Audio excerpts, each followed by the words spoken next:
Happy Easter, everybody! Yay! Happy Easter! I'm the Easter Bunny, and I have brought, thanks to our moderators, a whole supply of goodies! Yay! Hashtag not sponsored. I'm going to pass these around. We're going to start with, on this side, Chris Trott! We've got Chris Trott with us! So get your goodie while I introduce everybody. Alongside Chris Trott, we have Kim Richards. Pre-gaming my goodies. You pre-gamed your goodies. On the other side of the table, while this gets passed around, we've got Tom and Ree. Rocking the old school merch today, Tom. That's right, baby. OG. I've already been in the basket. I've already stolen You've already stolen from it. Well, you can It's steal again. You can steal again as I bring you my sweet treats. Yep, you can have a handful of...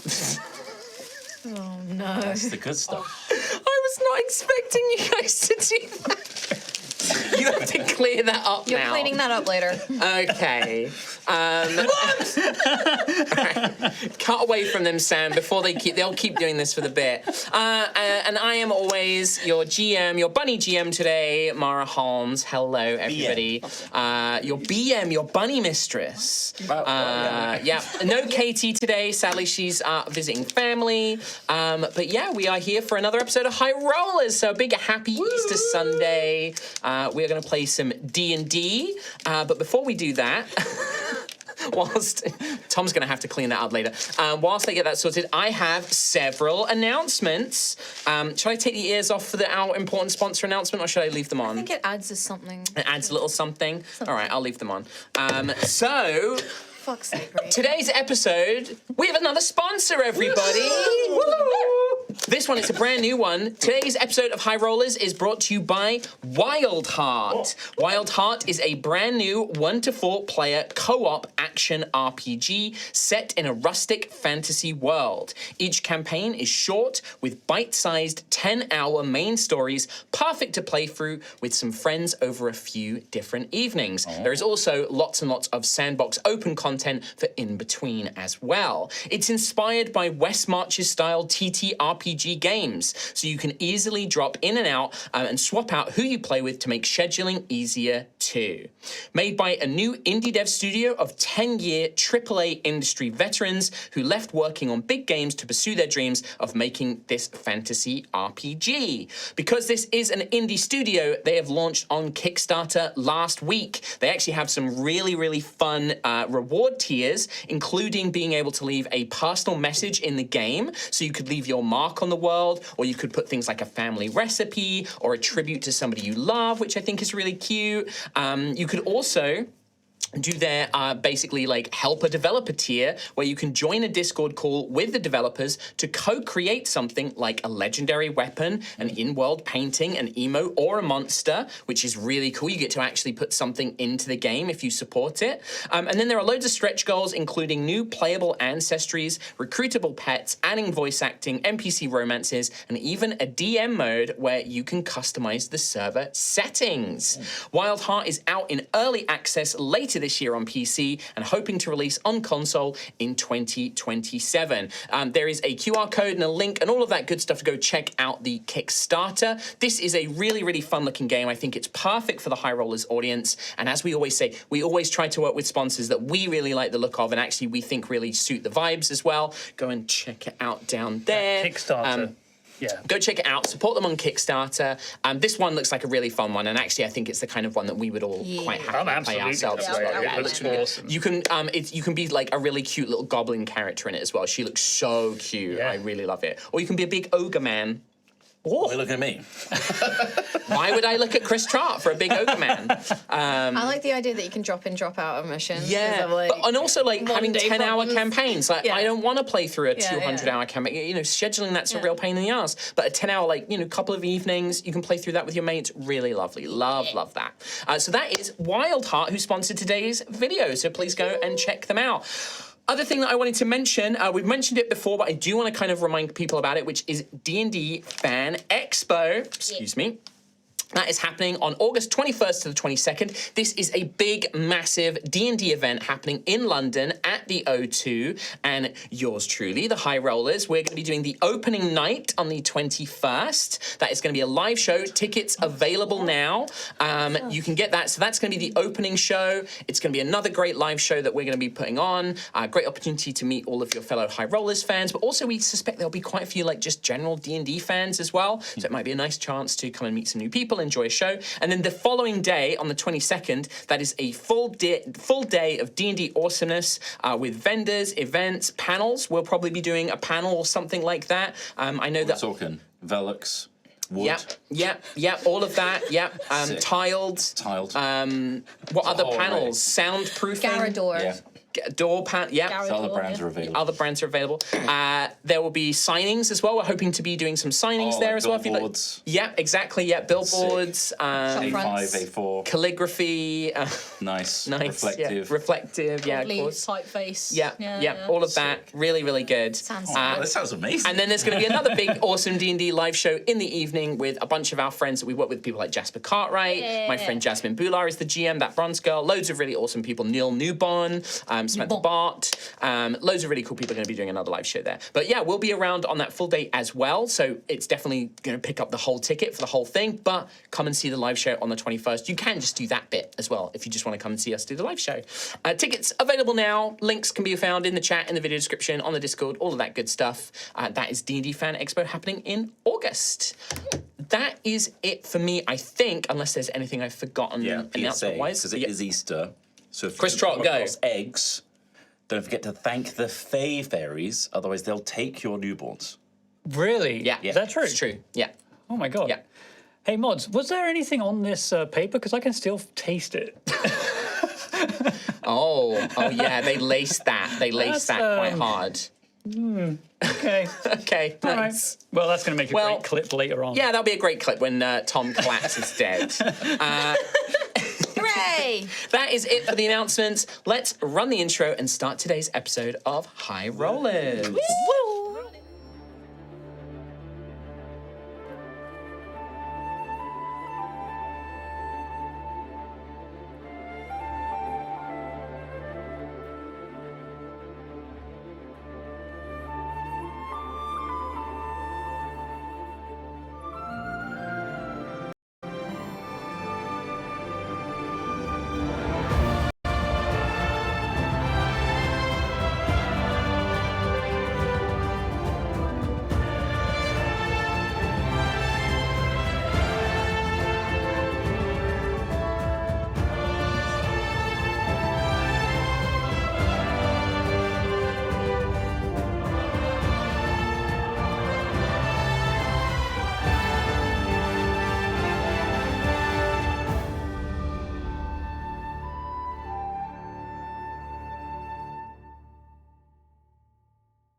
Hello, and welcome back to High Rollers.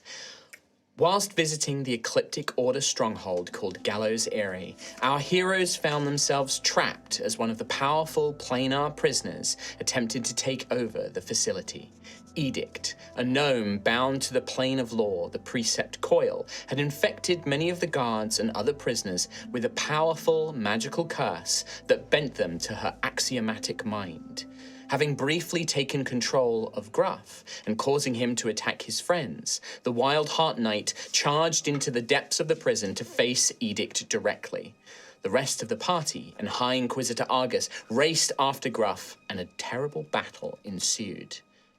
But with Edict's defeat, the heroes now find themselves with the choice of returning home to Ashen Rest or venturing out into the Azarr Steppe to pursue Rowan's mysterious dreams. And that, my friends, is where we're going to pick up the episode today. You stand in the grounds of the Gallows Eyrie. Decisions to be made before you. The whole stronghold is in a state of recovery. bodies are being transported, ready to be given the proper burial rites. Any surviving prisoners are being escorted back down into the cells, and the wounded are being tended to. The whole place is in a bit of a state, and the focus is most certainly on themselves rather than on all of you. But High Inquisitor Argus is nearby and ready to attend if anything is required. What do we see? Where is everybody currently, and what is the current state that we find everybody in? I specifically remember last episode. We ended it with, wait, does everyone else have important dreams? I wanted to just pick up exactly after that point. Okay. Please do. Yeah. Wait, does everyone else have important dreams? You do too? Oh, all the time. Well, not all the time. A lot of the time. I tell you guys about them, right? Right? No. Oh. Maybe? Wait, What you? Ophelia, do you have important dreams? Not particularly. No, I sleep rather well. Really? Oh, you Yes. barely sleep.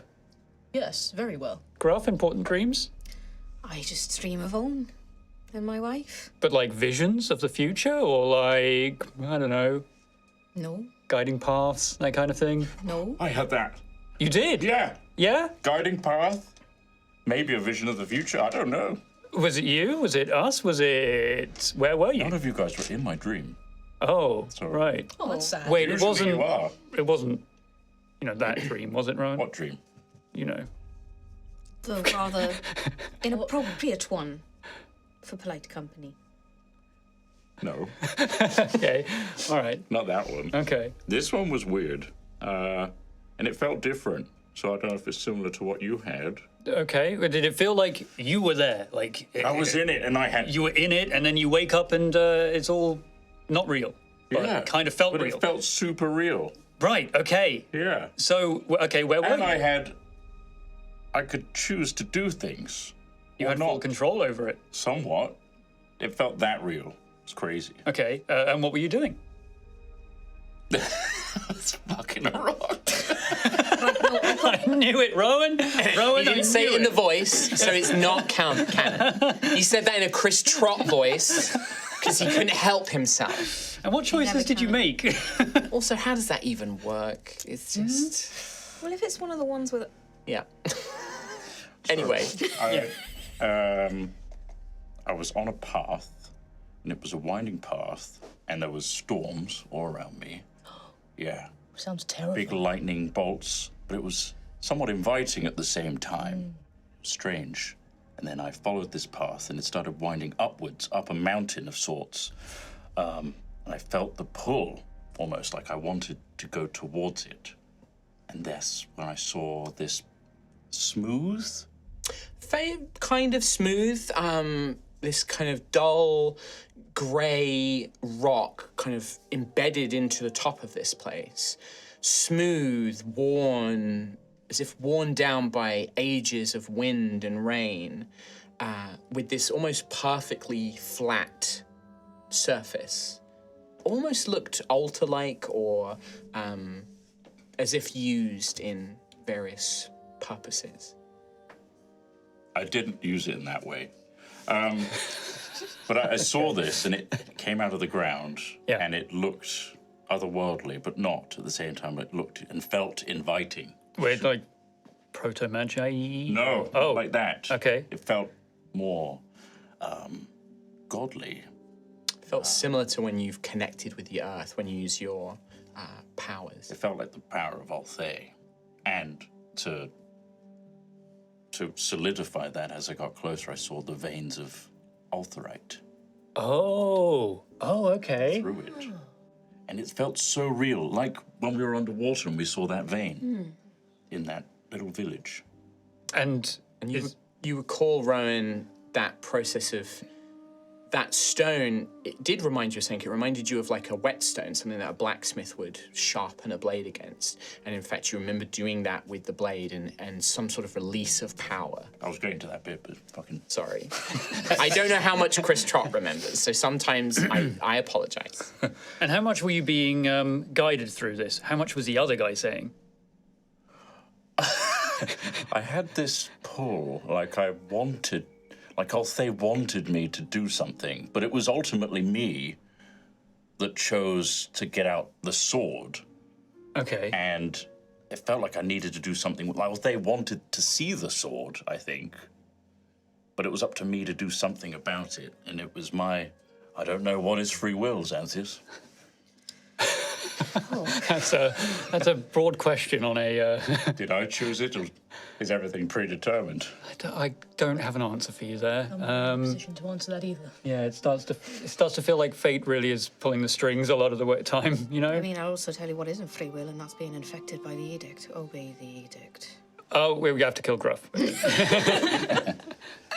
that fully outside of your mind now? The edict stuff? I wouldn't have actually said any of that. I was going to say, I don't think Gruff would joke about that. No, Gruff but is not. We'll leave that. Yeah, we'll come back to that. Sure. Either way, I wouldn't usually bring up a dream like this, but I still feel that pull now. In the waking world, not in dream world. Did you recognise where it was? I knew it was the Azarr Steppe. Where specifically, I don't know. I'd have to get out there and see if it rekindles a memory. It doesn't. It feels like a memory, but the memory hasn't happened yet. Does it feel at least nearby? Indoors. It's also, you don't have a sense of direction or closeness. I have no sense of direction.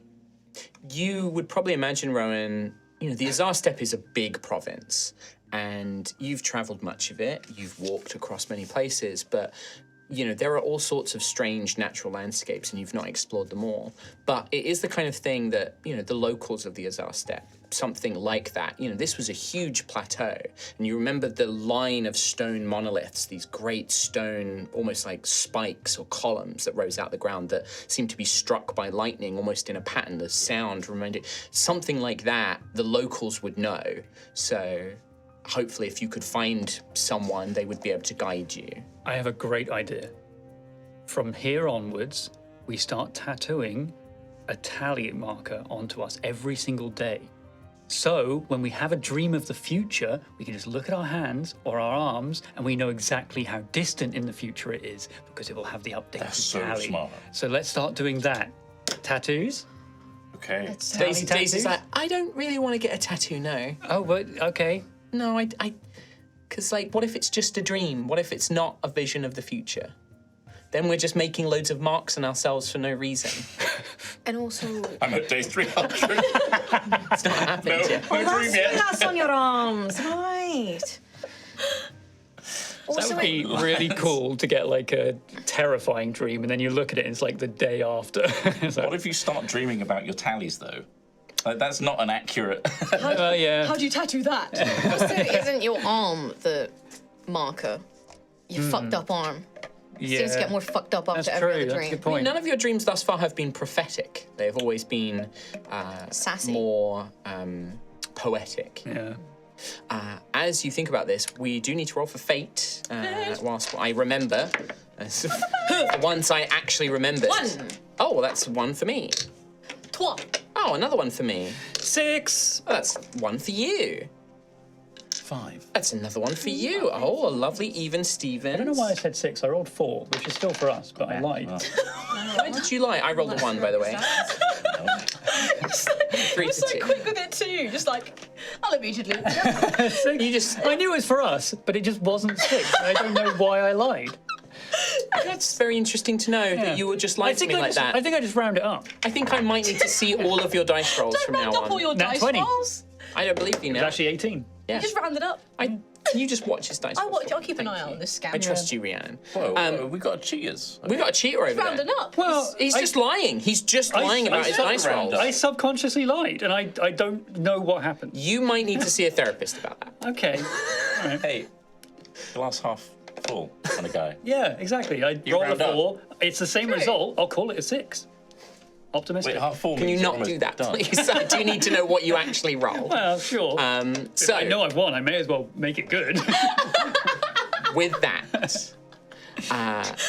as Rowan reiterates the dream, you have a choice. The gallows area is up in the mountains, and you know from your conversations with Argus that it is a hefty trek from out onto the actual Azarr Plains up to the fortress. So you will need to make your way back down through the mountains, and then you don't know how far you may have to travel before you encounter wherever it is Rowan needs to go or whatever it is. I will tell you guys, if you would like to proceed into the Azarr Steppe, we will be going into a travel section, which means we are going to be using some of the new prototype travel rules, and that means that you'll need to think about your supplies, because obviously you came here through teleportation. I don't know how much kind of things like food and water and travel equipment you have on you, because most of it was stored on Rodri back at Ashen's Rest. So keep in mind that all of things like all your tents and things are currently with Rodri. We could just nip back. Nip back again? You could, but you wouldn't be able to come back here. You would then have to travel all the way through Kelskaris and back. As a thank you for the edict thing, they let us use the teleport circle again?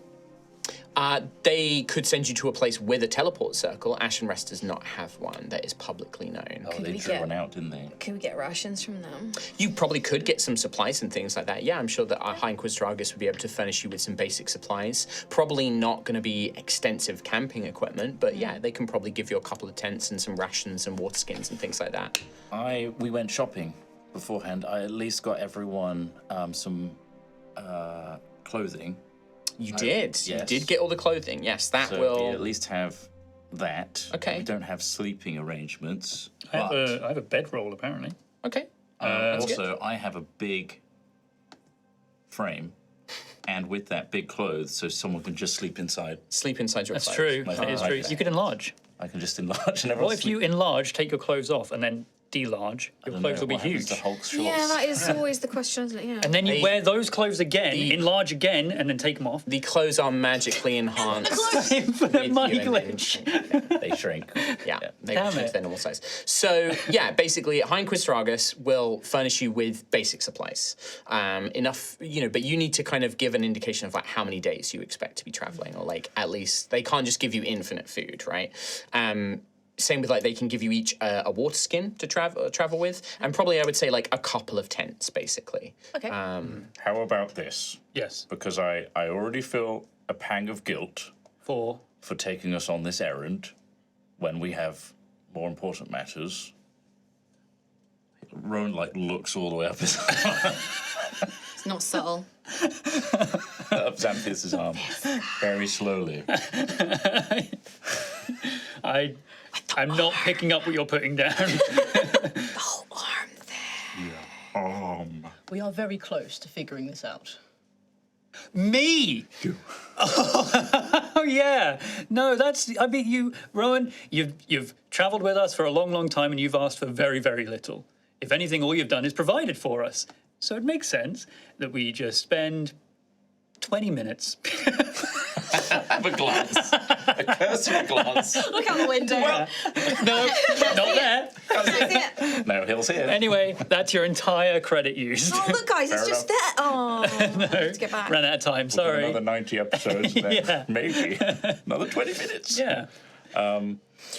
Well, either way, what I suggest is we limit our rations to a specific amount of days, at which point that's enough searching and we should carry on elsewhere, even if we don't find what we're looking for. Sure. And at any point, we can just giant magic back, right?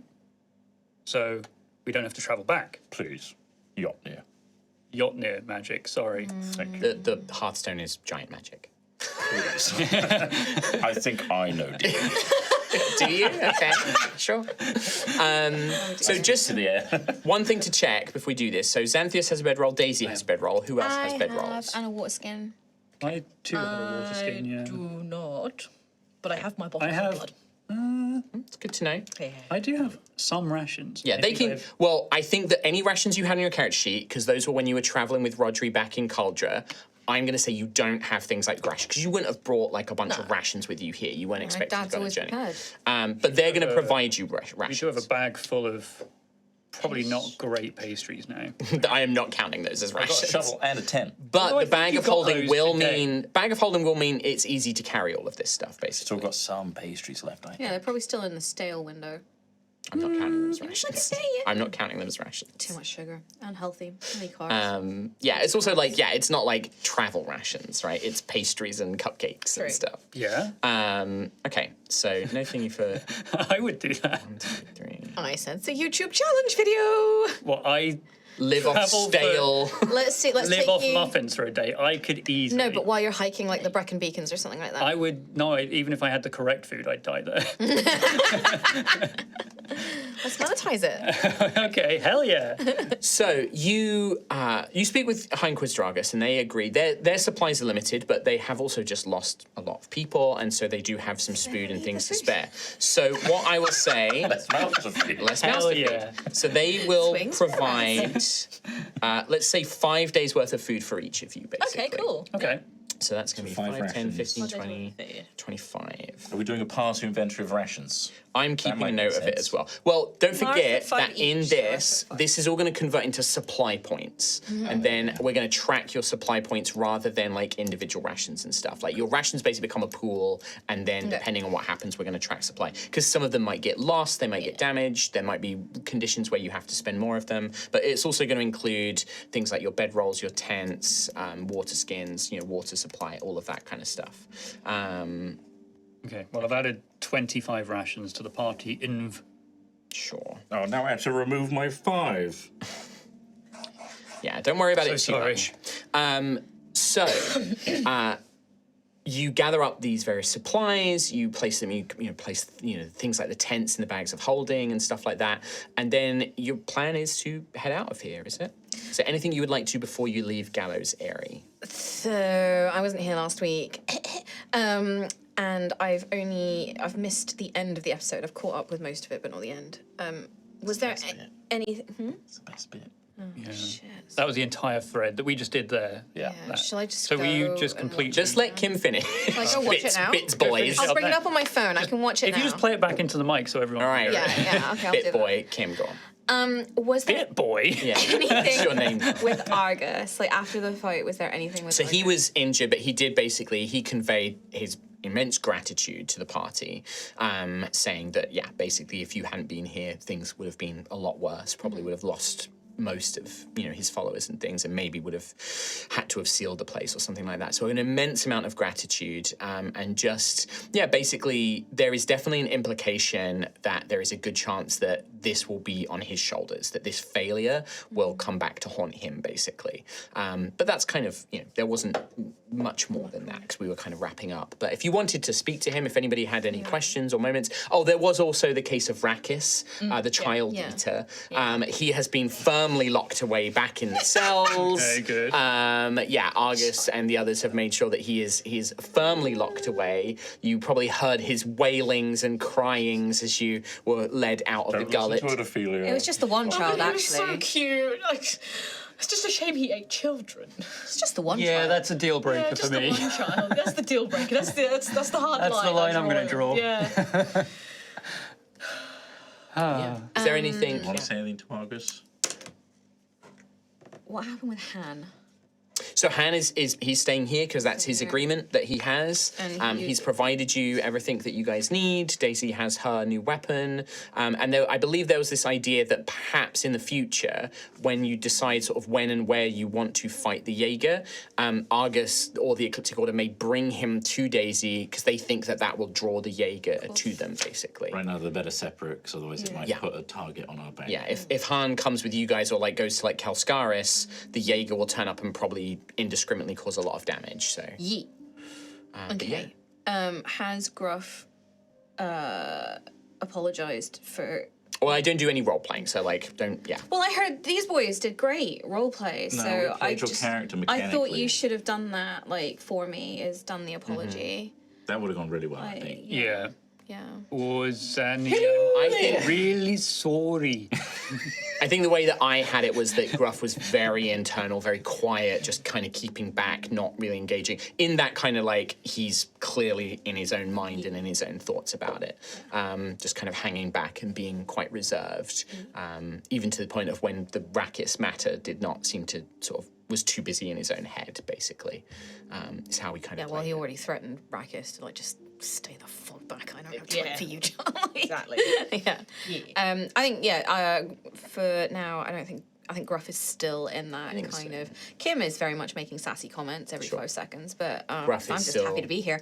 a little quiet, a bit reserved, yeah. And I think everybody picks up on that, right? Gruff is definitely not taking charge, not taking lead, like is very quiet and hanging back. Daisy's been sort of like organising, grabbing all the food rations and things with some of the people here.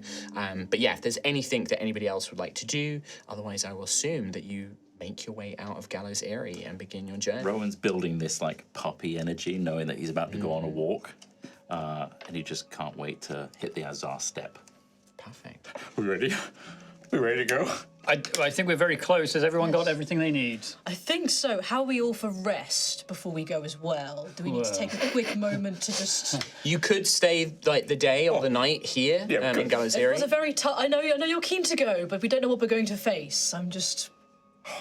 The open air, beautiful scenery. When was the last time you were Rain. here?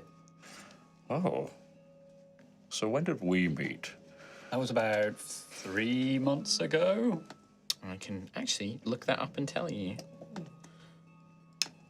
If you continue, and then I will Well, inform when you. we met, Yeah. I had already been on my long journey for roughly 3 or 4 months. 3 or 4 months. Okay, so wow, quite a long time. Coming up to a year, I think, before when I left Azarr Steppe, I think. Across the threshold. Yeah. Maybe longer. I don't know. Okay, is you're there out. anything we need to know? Is there any kind of weird Yeah. plant we need to watch out for? Trees that might... Terrible sea monsters that Yeah. will swallow a boat whole, for example. Well, we're not going on the sea. We never go on the sea. I went on the sea. We Somehow I actually- survived. I don't need to ask you about that. That's madness. It was madness. Yes. We did also sail around the Suncrest Light. We also did that. No, but I mean like the sea. You never go in the sea. The big one. The big blue sea. Because all the your CCC is I the knew big blue Big CCC. Boy is going to kick off. Oh, there he goes. I want to. Can I just hard nix Bit Boy? The harder you nix it. I don't we ask go. for a lot.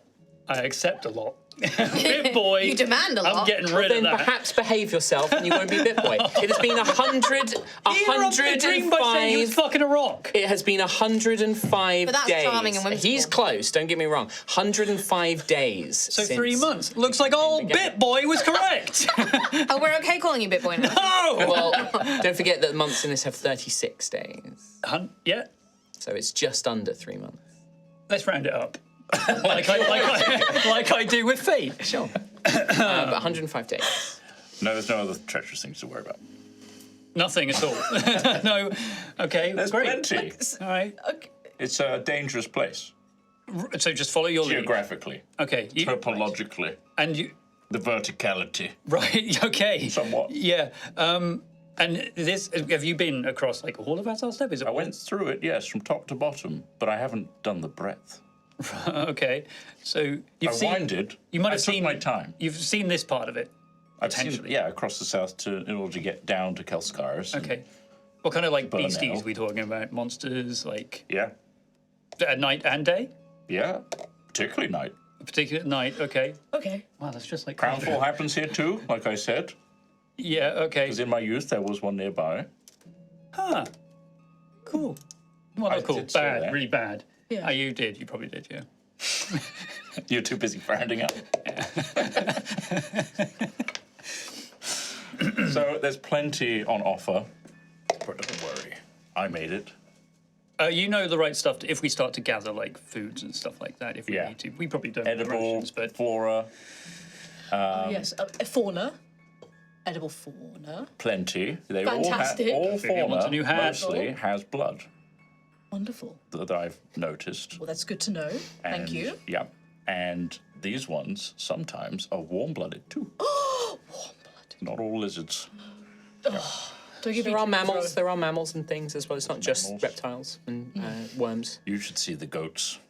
yeah.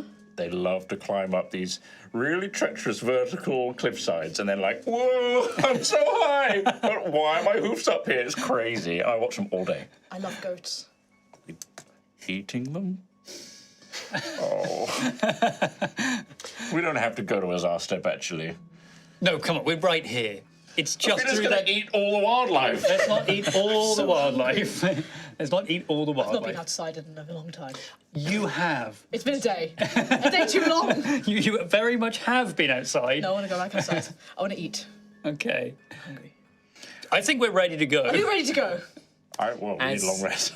Yeah, are you going to stay here the night and head off in the morning, or do you want to go right away, like right now? I'm spaffed. Should we get some rest first? Actually, no, I'm not. Argus will say, sort of take a moment and say, as I said, if you do wish to stay here, we have plenty of rooms and things that will accommodate you, at least, so that you can rest after your battles. Very kind, thank you. Of course. Well, I can do a quick hour and then get going, so. I can, yeah, just a quick top up? quick rest, yeah. Just a little Gruff's probably the same. Plug me Where in. is Gruff anyway? Just a little zhuzh. Now, where is Gruff? Is he with the Where group? are we right now? You are in Gallows area, so We're you're like in at sort the of gate. you're sort of in the main kind of complex, in the main building of the Gallows area. So on the maps you've got there. So I imagine that you're sort of hanging around the tower, near the entrance, sort of gathering up these supplies, kind of mounting up your We packs went and to things see like that. Han and then came back down, I think. Yeah. Yeah. Speak to So Argus and stuff. if you're fucking around near the entrance, I wouldn't say fucking around. he's Strategizing. he's probably just like a little bit away from the group. Like he's been helping with like, you know, tying up the packs and doing all the practical stuff, typical dad trying to round up the kids going out the door. But he keeps, I guess, probably looking at the shrine, like just kind of like, you know, while you guys wobble on, like, you know, he's like, man, can I just go over there? And just like, you know. Just wanders off, starts making his way towards the shrine. As you make your way there, Gruff, you see that it's only a small place, a small little church for the brothers and sisters of the Holy Order here. He visited it before. You visited it before. Before everything kicked off. Yeah.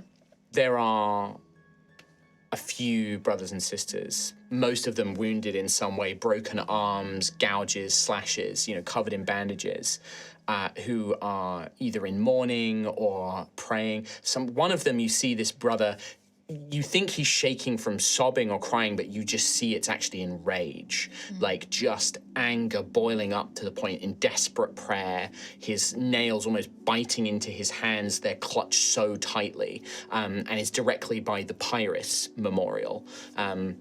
Not memorial, the Pyrrhus altar, and is just muttering under his breath. You catch words like vengeance and sort of, you know, you help me show my wrath, and you can see that this is somebody who's so enraged that they couldn't do more. But the others are in quiet mourning and things like that. He kind of would just linger around the back, like just like not really wanting to disturb anyone, and just like, yeah, kneel down and start his own prayers. Like, if anyone was listening, it would be very much on the theme of forgiveness and regrets and being scared. Like, I think in his head he would see the look in Rowan and Daisy's eyes when he turned to attack them. Does he pray to a particular one of the gods or the scions, the saints, or is this just a prayer to any of whom would listen? I think the one that came into my head was Saint it's not Tefine, Tilan. So Saint Tilan, Saint Yeah. of Healing. Yeah, Saint of Healing. Yeah. Yeah. Perhaps because, like, especially in the fight, like, he was healing and he was, you know, and maybe that's why the amulet, like, it's most on his mind right now is Saint Tilan. Can you give me a religion roll, please, Kim? Ooh. That is a +3 for me. 6. You offer this prayer to Saint Tilan, asking for forgiveness, confessing your fears, and you don't feel anything. Those feelings linger. The room is still.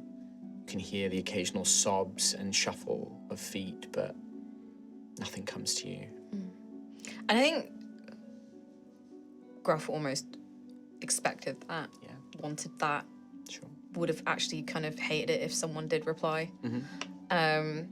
Is there anyone or people in this room who look particularly injured or anything like that? Like, Oh yeah, there's two. There's a brother and a sister. Two of the survivors. Like I said, the woman has a broken arm, Looks like maybe it was like hit by a powerful strike and shattered, or broken bones. And then the other, he has gouges. Looks like maybe those crown steel prisoners corrupted by Edith kind of tore into him, and he's got covered in like scratches and grazes, just covered in bandages. So I think, kind of mustering to them like, "Oh, sister, if I may," he would go around and he would cast healing magics on them. Sure, yeah. Like, they graciously accept. The broken arm, a healing spell won't mend that, but it eases the pain and it sort of reinvigorates her so she'll heal quicker. But the scratches and the cuts and the grazes and the gashes on the man do quickly heal up, leaving scarring, like heavy scarring. This man is going to be not disfigured from the scarring, but these will be scars that will be carried throughout his life. And he bows his head and she will say, "Thank you, Knight Errant. We heard that you and your companions were the ones who took down Edict. We were just trying to. We got so injured we had to flee into the tower. Thank you for what you and your friends did. I dare not think, Saints and Scions, what would have happened if you had not done that. I can't believe that Edict managed to get close to one of us to infect one of us. It's awful. The planes." Their power is just it's so terrible. But my faith, seeing what you and your friends did and knowing how important our mission is, I know that what we do is important now. Thank you. I'm just sorry. I'm sorry we couldn't do anything sooner. I'm sorry I couldn't do anything sooner. No, you did more than enough, Knight Errant Gruff, isn't it? No, please. And the man will sort of put a hand on your shoulder. Everything you have done, no one could have done it faster. There is no way that you could have done any more than what you and your friends did. Please, my friend, do not burden yourself with this grief. What happened is a tragedy, but we must look to the brightness. We must look to the sun. We must look to hope. Take that with you. Saints and Scions go with you, brother. Thank you, my brother. Thank you, sister. They just nod their heads. We'll just wander back out again and probably see these lot still bickering. Yeah. This is just brief moment. Does anything that just happened actually change anything for Gruff, or is he still very much? He's having a brood. Yeah. He's having a bit of a brood. Yeah, we still see these kind of lingerings. What are you up to? Sorry, I know we're keeping the rations for the journey, but I was really hungry. Xanthius, you haven't even left yet. I know, but I just had to have one. Just really Okay, quick. well that means that one meal you have to have all the stale things from Rowan's bag. That's your dinner tomorrow. Those are mine. How bad can they be? Oh, can I just one muffin? Are they still good, right? They're all pastries. How preserved? I'm so hungry. I mean, they're full of sugar. I mean, how bad can they be? Exactly. It's true. Yeah, it'll be fine. If things get There's no really nutritional tight- value, No. but yeah. If things are really bad, If things are maybe. really, really bad, though, I'll just have a little blood. Not having Ophelia mine. looks at you with disgust. Why not? You wouldn't share it No, with me? no. What? Get your own. On that, I think Argus comes up and will just say, This is dying. rooms have been prepared we if all you are. wish to rest. Slowly. Otherwise, yes, if you're ready, they're prepared for you. So, are you long resting or short resting? I'm fine short resting. Short rest. All right, short rests for everybody. Thanks for preparing the room. Can I just say something that I found quite entertaining when you guys had this fight? I was checking my character sheet and I kept logging in and refreshing, and it was just so funny seeing my HP go up, down, down, down, down, up, down. Yeah. You took some big blows. Big Took some hit Blues. So yeah, spend your hit dice to your short rest. Gain any abilities back on a short rest. I will do that for Daisy. I think she's pretty much fine though. I I'll spend a hit point for her. am just shy of full. Oh, I just rolled 2 8. What else do I get on a short rest? It's just healing, I think, for me. You might get some abilities, but yeah. I get nothing. Daisy's at full. I get nothing.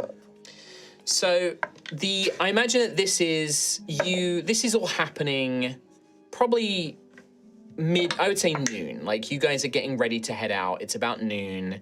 You've gathered your supplies. you've gathered everything that you need. Yeah. And are preparing your journey. I'll let everyone finish doing their short. How is it weather-wise looking out there? Well, you've not stepped outside yet, so you're currently still in the fortress. Yeah. So I'm Gonna assuming open the doors to just a torrent of wind and rain. Find out. Maybe we can go later. Tom, I've got to do the Dark Souls. You open the doors and then really you see the slow, land. white fog. Yeah. Well, not white fog. It's just more like you get that visual moment, right? Elden Ring style. So, Continent. Argus, well, thank you for all that you've done, and I entrust that this will not be our last meeting. There is still business that we must attend to. Sister Superior Malady and Sister Superior Benedictor await you back in Ashen Rest, and please keep us informed, Xanthius, of the matter with your sibling. Yes, I will do. Yes. And when you are ready, young Daisy, contact us and we will deal with this Jaeger problem. I will bring Han wherever you feel it best. But good luck in your travels, and thank you once again. Saints and Scions, and may my blessed moon go with you. Thank you very much, Argus. Bows his head, offers a paw to each of you to Gruff shake. should shake his hand. And Gruff will, but just awkwardly, just doesn't make eye contact. Just Sure. I think Argus kind of senses that and just sort of pats you on the shoulder and shakes your hand. But yeah, shakes, takes a paw, shakes all of your hands. Can I have a moment of privacy, actually? You can see that his wound has been bandaged and he's still kind of favoring his other side, not quite limping, but definitely still healing. Pulls up his dark hood, kind of like fits just over his ears and his long mane, and begins making his way out, leaving you guys to head on your journey. The doors have to be opened by some of the other brothers, the holy brothers and guards in this place. These great, enormous doors that you can see had been covered by edicts like metal, thorns, and vines, but those have all been broken and rusted away. And now these great doors press open, huge chains on either side of the fortress being wheeled as the brothers pull on the great pulleys. And they open out onto a vast mountain range, high up, almost to the point where the clouds make it misty and foggy as you are high up in the southern mountains of the Azarr Steppe. Blue-grey stone just seems to rise and fall in jagged peaks all around you, and the sky is dark with the beginnings of what will perhaps become a storm. There is a light rain currently falling everywhere you look, but through the fog, through glimpses of clouds and distances, you see tiny pinpoints, tiny little breaks in the cloud. You see these rolling green fields that just seem to spread out for miles and miles and miles. But first, you must make your way down from the mountains and you head out. So, going into some travel rules here. Nice. I would like to have, to remind you guys, you have to pick a journey roll. There are 3 rolls that must be filled, and then there are some bonus rolls that can be done as an optional thing to give you some bonuses. Okay. Your journey difficulty is affected by difficult terrain, such as being in mountains, not having any map or directions of where you are going, but also can be impacted by things like harsh weather, such as storms, heavy rain, snowfall, etc. And this is also quite a challenging environment. So this is going to be a pretty chunky DC. Not super duper high, but pretty good. Can't get lost if we don't have a destination. True, but you can get to safety. Yeah, true. Yeah. So, to remind you, you've got the navigator, who is all about basically plotting the journey and keeping you guys on track, and that is their associated skill is survival. You have the lookout, who's responsible for keeping an eye out for danger. Perception is their key skill. The quartermaster is responsible for keeping track of the party's rations, water, and camp supplies, as well as any other useful equipment. Just putting it in a bag of holding will not keep it safe. You might lose the bag of holding, potentially. So their key thing is athletics. And then you have the bonus rolls, which is the scout, who uses stealth to stay advanced to the party and warn them of any incoming danger. And then you have the expert, who provides insights and information about the local area, fauna, flora, and terrain. And they use arcana, history, nature, or religion. In this case, it would probably be nature-based, but you might be able to make an argument for the other skills as well. And then finally, you just have the supporter, who basically just gives somebody advantage or a bonus d4 on their roll. I think I'm going to have Daisy just do the supporter roll for one of you, just because it makes sense, and then it's not an active participation. I know she's very good at stealthing, but just for the ease of her not being here, so... I'm bad at literally all of those. Somebody has to pick them, so even if you've got a bad skill roll, you're going to still need somebody to take it on. I would kind of take either perception or survival and +8 on both. Nice. If I was to min-max, it would be survival at +10. Cool. However, We did say you were going to be the guide as well, so it's not min-maxing as such for that. no. It makes sense, this is your land, baby. landscape, yeah. I also want to be the expert Okay. Oh, right, okay, telling stories, and but my nature's +1. Though my history's +7. I mean, history could become a I'd factor use into it. like historical sites or landmarks as It like, will entirely depend on the event or the thing that is taking place. So it could be any of those roles. so I'm thinking more that at the moment. Yeah. I mean, this is entirely up to you guys to pick. I just want to do that. Yeah. Yeah. I'm happy to be a lookout or a scout. Go ahead. See if there's any danger. So- Danger sense. Gruff potentially being the guide then, because that's the navigator, lookout, and quartermaster have to be filled. They have to be filled.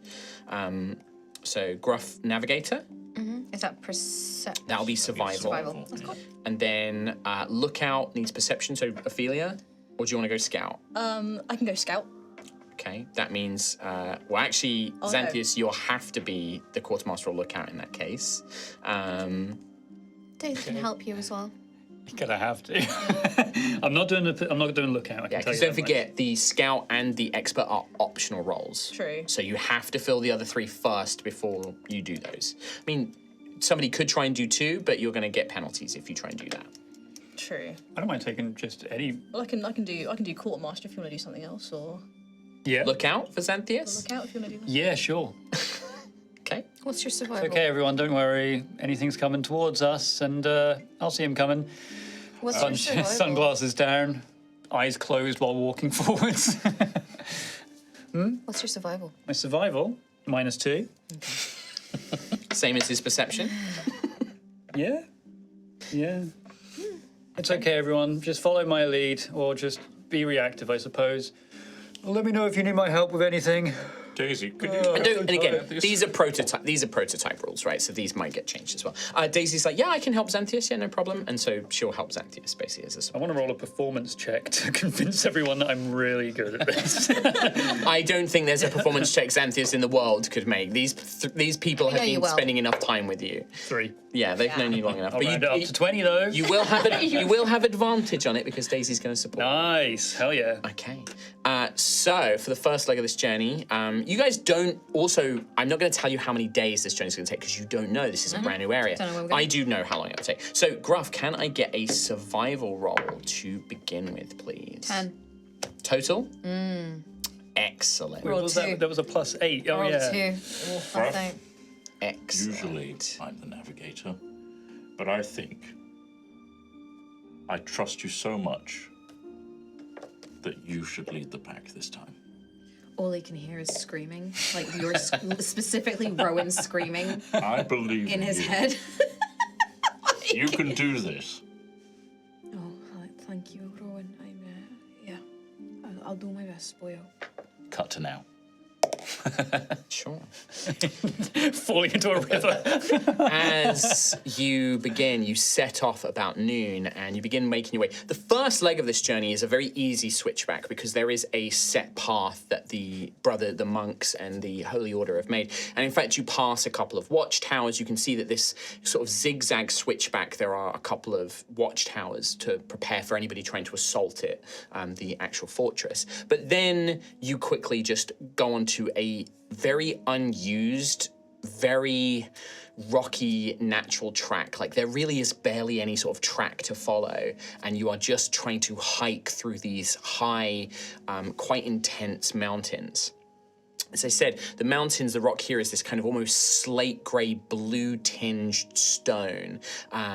It's cold, but not cold enough for snow or ice or anything else to feel. But the air is thin, and some of you, perhaps everybody except I would say probably Gruff and Rowan, at times you do find yourselves getting quickly out of breath, and you really have to kind of stop and pace yourselves as you make your way.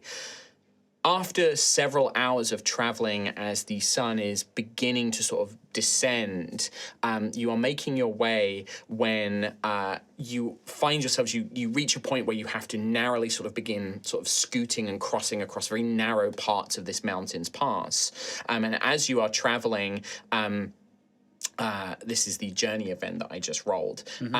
Ophelia, you've got like the party's supplies, you've got things like the rations and various bits and pieces on you. And as you are making, the whole thing begins to crumble under your feet. Can I get an athletics check, please? Okie dokie.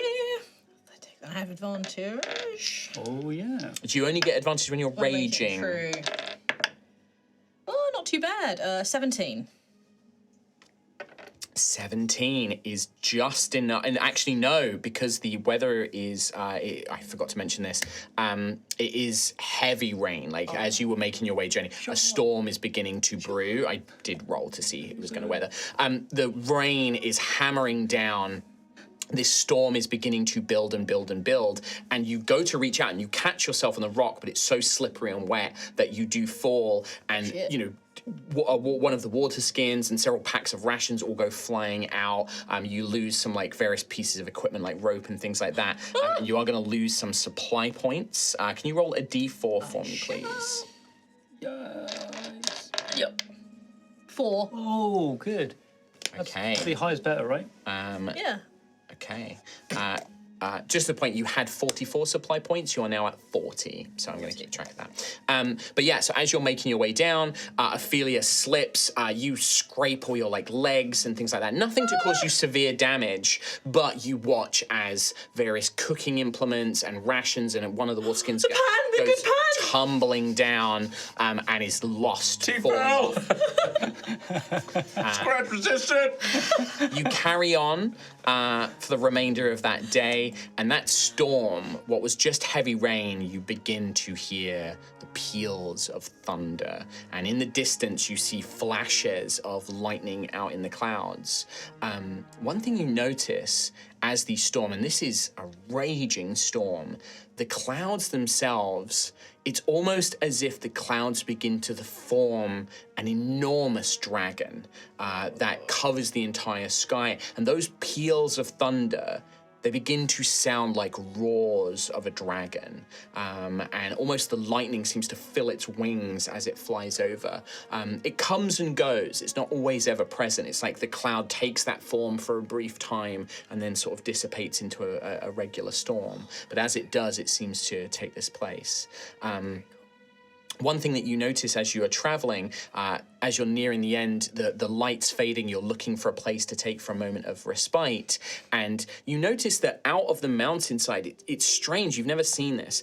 It's like a piece of stone has grown out of the mountain like a spike, and you see that there are thick veins of copper that seem to run through it, and this almost natural stone spine or stone column that rises out as you're traveling. It's it's sort of at a distance to you, but as that storm is raging, one of those lightning blasts comes flying down, and you watch as it is not drawn into, but it strikes this stone, and then another one strikes it, and it seems to just completely absorb it, as this stone is acting like a natural lightning rod conductor and almost bringing the stone down to it. Hell yeah. After that, as you're traveling, Gruff, as you're leading them, you need to find a place to camp. What kind of like campsite would you try and find, or like would you try and find, like what are you looking for where you're going to spend the night? So we're kind of on a little scruffy mountain. You are on like a pretty intense mountain range. Like you are hiking in like, high mountains at this point. Probably a cave or something like that, or some kind of rocky a natural sort of like little. Yeah, so it's getting late. You're starting to worry. You've got your torches and lights and various magical sources out, and then eventually you come across not a particularly large one. You check it out. It seems kind of safe and dry, no animals, and the group of you settle down and spend the night in the cave. That first day of the journey. This is an opportunity if there's anything as you guys are getting ready. This is a perfect time. Things are winding down. You begin preparing dinner and meals. But is there anything you guys would like to talk? Is this a conversation you would like to have? Or is there anything that you would like to do as a group or any RP or anything? So, guys, I don't want to mention this. Did anyone else see Ophelia fall down that hill? Yeah, it was awful. Was it? It was quite dangerous. Where I'm standing. Guys, what are you laughing about? Nothing. Rowan isn't laughing. Xanthus is laughing. Gruff is absolutely not laughing. You should have heard the noise she Are made. you okay, Ophelia? I think I'm really sorry. You got such little brother energy. I bet you pushed her. You pushed her. Ophelia, I'm sorry, I can't look at you. Why? What's wrong? Is my hair a mess? No, it's fine. It's I know a bit my wet. knees are all cut up, but I'm fine, right? I look Yeah. fine. Okay. I'm sorry I lost the good pan. It clanged for ages. It did. It really kept going. It kept It wouldn't going. Stop. Cast iron. He thought it was done, and no, another distant clang. I can still hear it. Dang, there it goes. Yeah, still falling. Still falling. So with that, if there's nothing else, What do we think? Oh, it's Rowan. Beautiful, right? When we stepped out and we saw the mountains for the first time, that was incredible. Yes. No, I Really, know. yeah. And the rain. Oh, I was about to say, I wish I could see more than 15 feet in front of me because of all the rain. Oh, you'd be too overwhelmed by the beauty of Must be. That must be it. It must be that. The storm dragon. Beautiful. It That just was keeps everything incredible. nice and Yes. contained. Yeah. I thought I was imagining something there. No, it happens. Oh, right. It's not something we should, hide from or... As long as you're near one of the copper caps. Copper caps. That's the lightning thing. That's what we call them. certainly what Rowan calls them. Okay. Copper caps. Copper caps. Copper caps. And how, are they... is it safe to go near those? Because obviously, like Not too close. Not too close, but they will. Certainly, they love the lightning. okay, good. That's good to know. Good to know. Good to know. So, Rowan, do you actually know where we're going? Down. Down, okay. There's probably something I can do to help find this location in your dream, but I need a bit more information, if that's all right. Yeah. Do you think that the altar that you saw, was it some kind of portal or anything? Or No, was I it don't just- think so. But it felt like it had been there for always. Older than the mountain itself, sometimes. I don't know, or something very, very old put it there. Either way, it looked very distinct and unique from the mountain. It looked different. Sorry, I'm imagining Ophelia again. do you remember seeing any kind of settlement or, bodies of water nearby or anything? Only this path of. What were they? So copper caps are like this tiny natural, smaller kind of natural version of them. But they're called stone watcher monoliths, and they're these ancient natural formations that it's infused with copper and different types of metals, and they act as like almost larger versions of the copper caps. Yeah. And these stone watchers, there was a path of them, like a trail of them leading towards the plateau. They guided me to it. So Right. that's the iconic bit, I guess, that would really No stand out. settlement or anything like that. No bodies of water. And you said you saw some Althrite? In the altar. In the altar? Yeah. Okay. No creatures, anything like that? No. No. Quite a pleasant dream other than all the storms. Well, I'll sleep on this, but I think in the morning I might be able to find at least a general direction to go. Great, thank you. Anything I can do to help you, Rowan? Yeah, that's all right. I know you would always help. Yep. You're not doing any extra right now. You're always there for me, Gruffith. Yep. Apart from that one time Okay. when you attacked me. I don't say that. When you throttle the life from me. So one thing that you can do, obviously you guys can now take a long rest, but before you do, the last thing that you might want to do is you could try and forage to replenish some of your supplies, things like food and water. Pan wash. Well, I can create water. Oh, great. Yeah, so that will basically replenish. I would say that that would be as if you had succeeded on a check. Yeah, I will create water to make. Sort of filled your water skins, basically. Okay, cool. And then in terms of food, do you want to try and forage for food or anything like that? Gruff. Roll a d4 for me, Gruffith, just to see how many supply points you replenish. 4. Oh, supply points back to 45. The pan just rolled back into the cave. The pan! Have you ever fished at nighttime in heavy rain? There's no rivers. I mean, yes, I have. I live in Iceland. It's mostly rain, if not snow. And it's quite dark when I get up in the morning and go for the morning fish. But, now I don't... Obviously, this is your land. I know it well. There's no water. What? You're quite high up in the Quite mountains. high in the mountains. That's crazy. There's nowhere for me to fish, boyo. All right, well. Rowan. Hello, Ophelia. Yes, I'll take your next question. Yeah, thank you. What are the chances that there are going to be some goats around here? Sister Ophelia, do you not have your bottles? I do, but I really want to go hunting. I really don't want you to attack the Doing poor it for the love of the goats. game. Love the game, love the game, Love of the chase. game. Love of the game. Love the game. No, there's no goats. I lied. There were no goats. Lied about the goats. I did lie, and that's my first lie. You And, lied to me about the goats. Yeah, and I feel awful about lying. I was so excited about seeing those goats. Oh, you were? There are was, goats. I'm really. sorry, really are goats. So is it a lie? Is it There's true? probably loads out there. Are you the real Rowan? I don't know. Maybe I've got to swap with Dream Rowan. Oh, good. There are goats. There are goats. I lied just then. That was my first lie. Rowan. I feel awful about it, Ophelia. Pretty sure that's not your first lie. Anybody who does want to forage, let me know. And there's a roll you can make. I'll just set up the camp if you guys want to get food and stuff. And Xanthias is just going to spend that time like picking up a stool, moving it slightly to the left. We have stools. Yeah, you can carry some bedroll bits and looks pieces. pretty good. Rock And that I'm looks like done. still, yeah. Lay down. You could start a fire. You're good at fire. I can do that. That's Well, literally your I'll lay whole down on a thing. bedroll and just produce flame. fucking Throw it thing. into some wood. Daisy's like gathered some firewood or something, Oh, or like missed. got. Yeah. Like trying to throw rubbish into a bin. Suddenly, like pockets of fire. Like just scorch marks on the stone. Nope.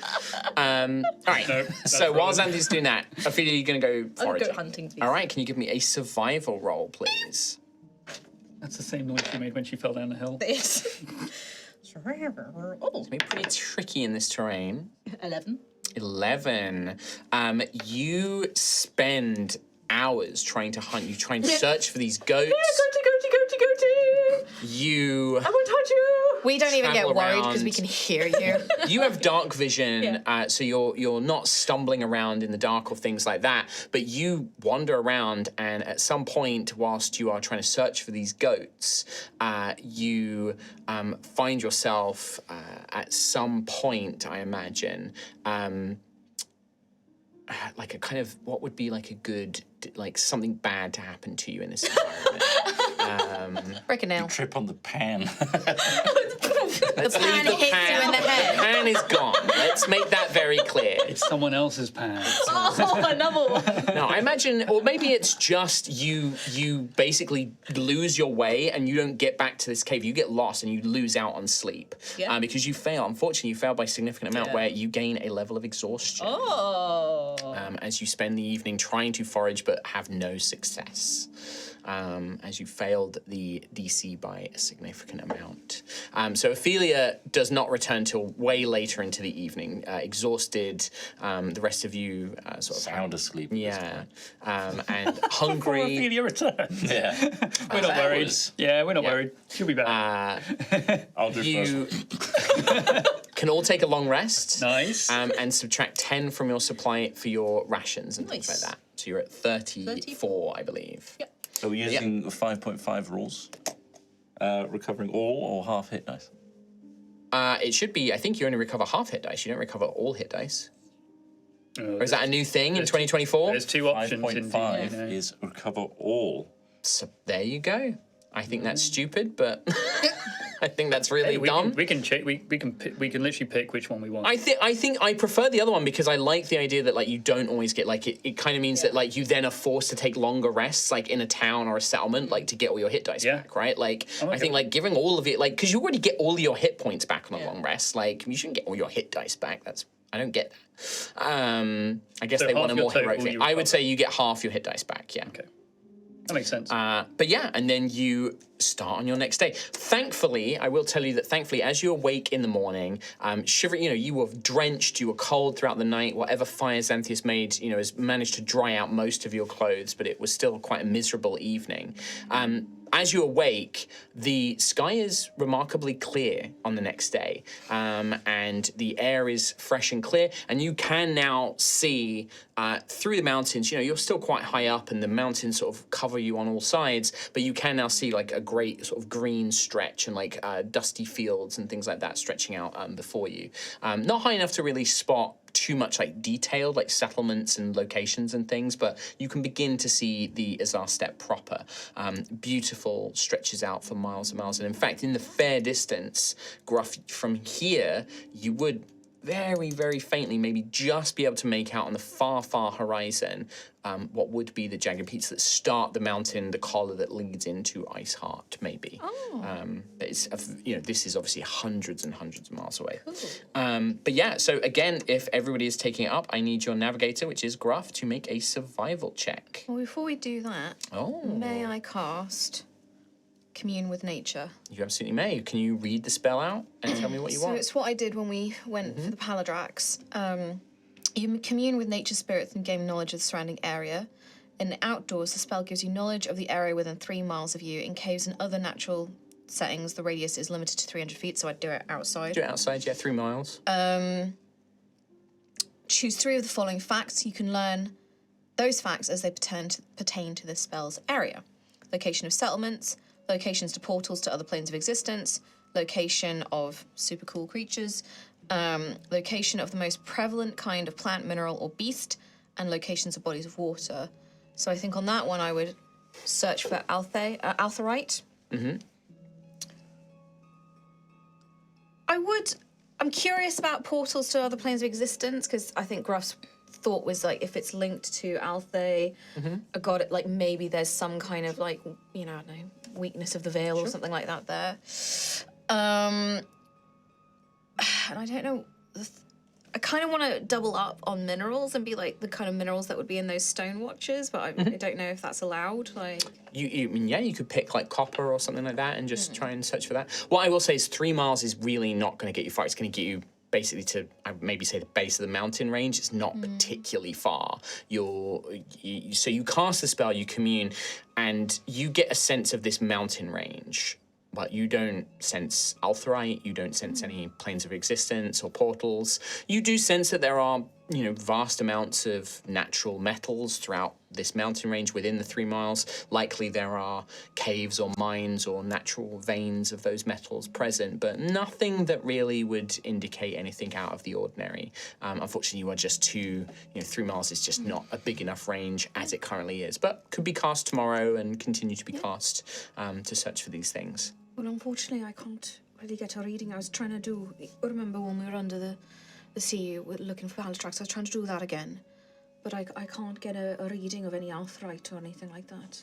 Well, it's just early days right now. We're still in the mountains.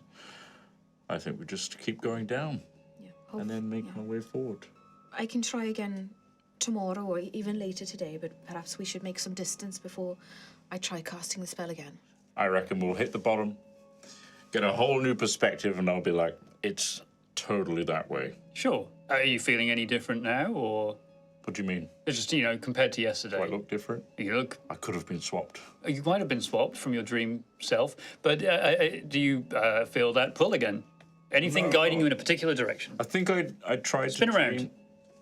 I start spinning violently. And Stop. How does that feel? He teeters dangerously close to quite a steep edge. You guys moving? Looks like the Altheya is down there. A lot of stuff is down there. Why are we spinning? Yeah. Sadly, no feelings or general that- direction. Also, the other thing I could do is I could transform into a flying creature and I could go and scout from the skies. You could, yeah. I'm happy to do that. Wait, what about Saren? Could you send Saren as well? I can send Saren as well. Again, I do just want to make the point, you are currently deep in the mountains. Even flying, you would spend days flying out and then have to return. Probably a good idea once you get out of this section. Right now, your real goal is, the best thing you can do is get out of this mountain range and get into the Azarr Steppe proper, and then stuff like that will probably be more useful. But right now, you're like deep in this mountain range. You could use that if you wanted to try and scout like a safer route or something like that, but I think it's Gruff not is going just to help trying you to with throw this. solutions up. Yeah, because sure. it's never-ending guilt. I think, Gruffith, we should take things one step at a time. Come on, let's go.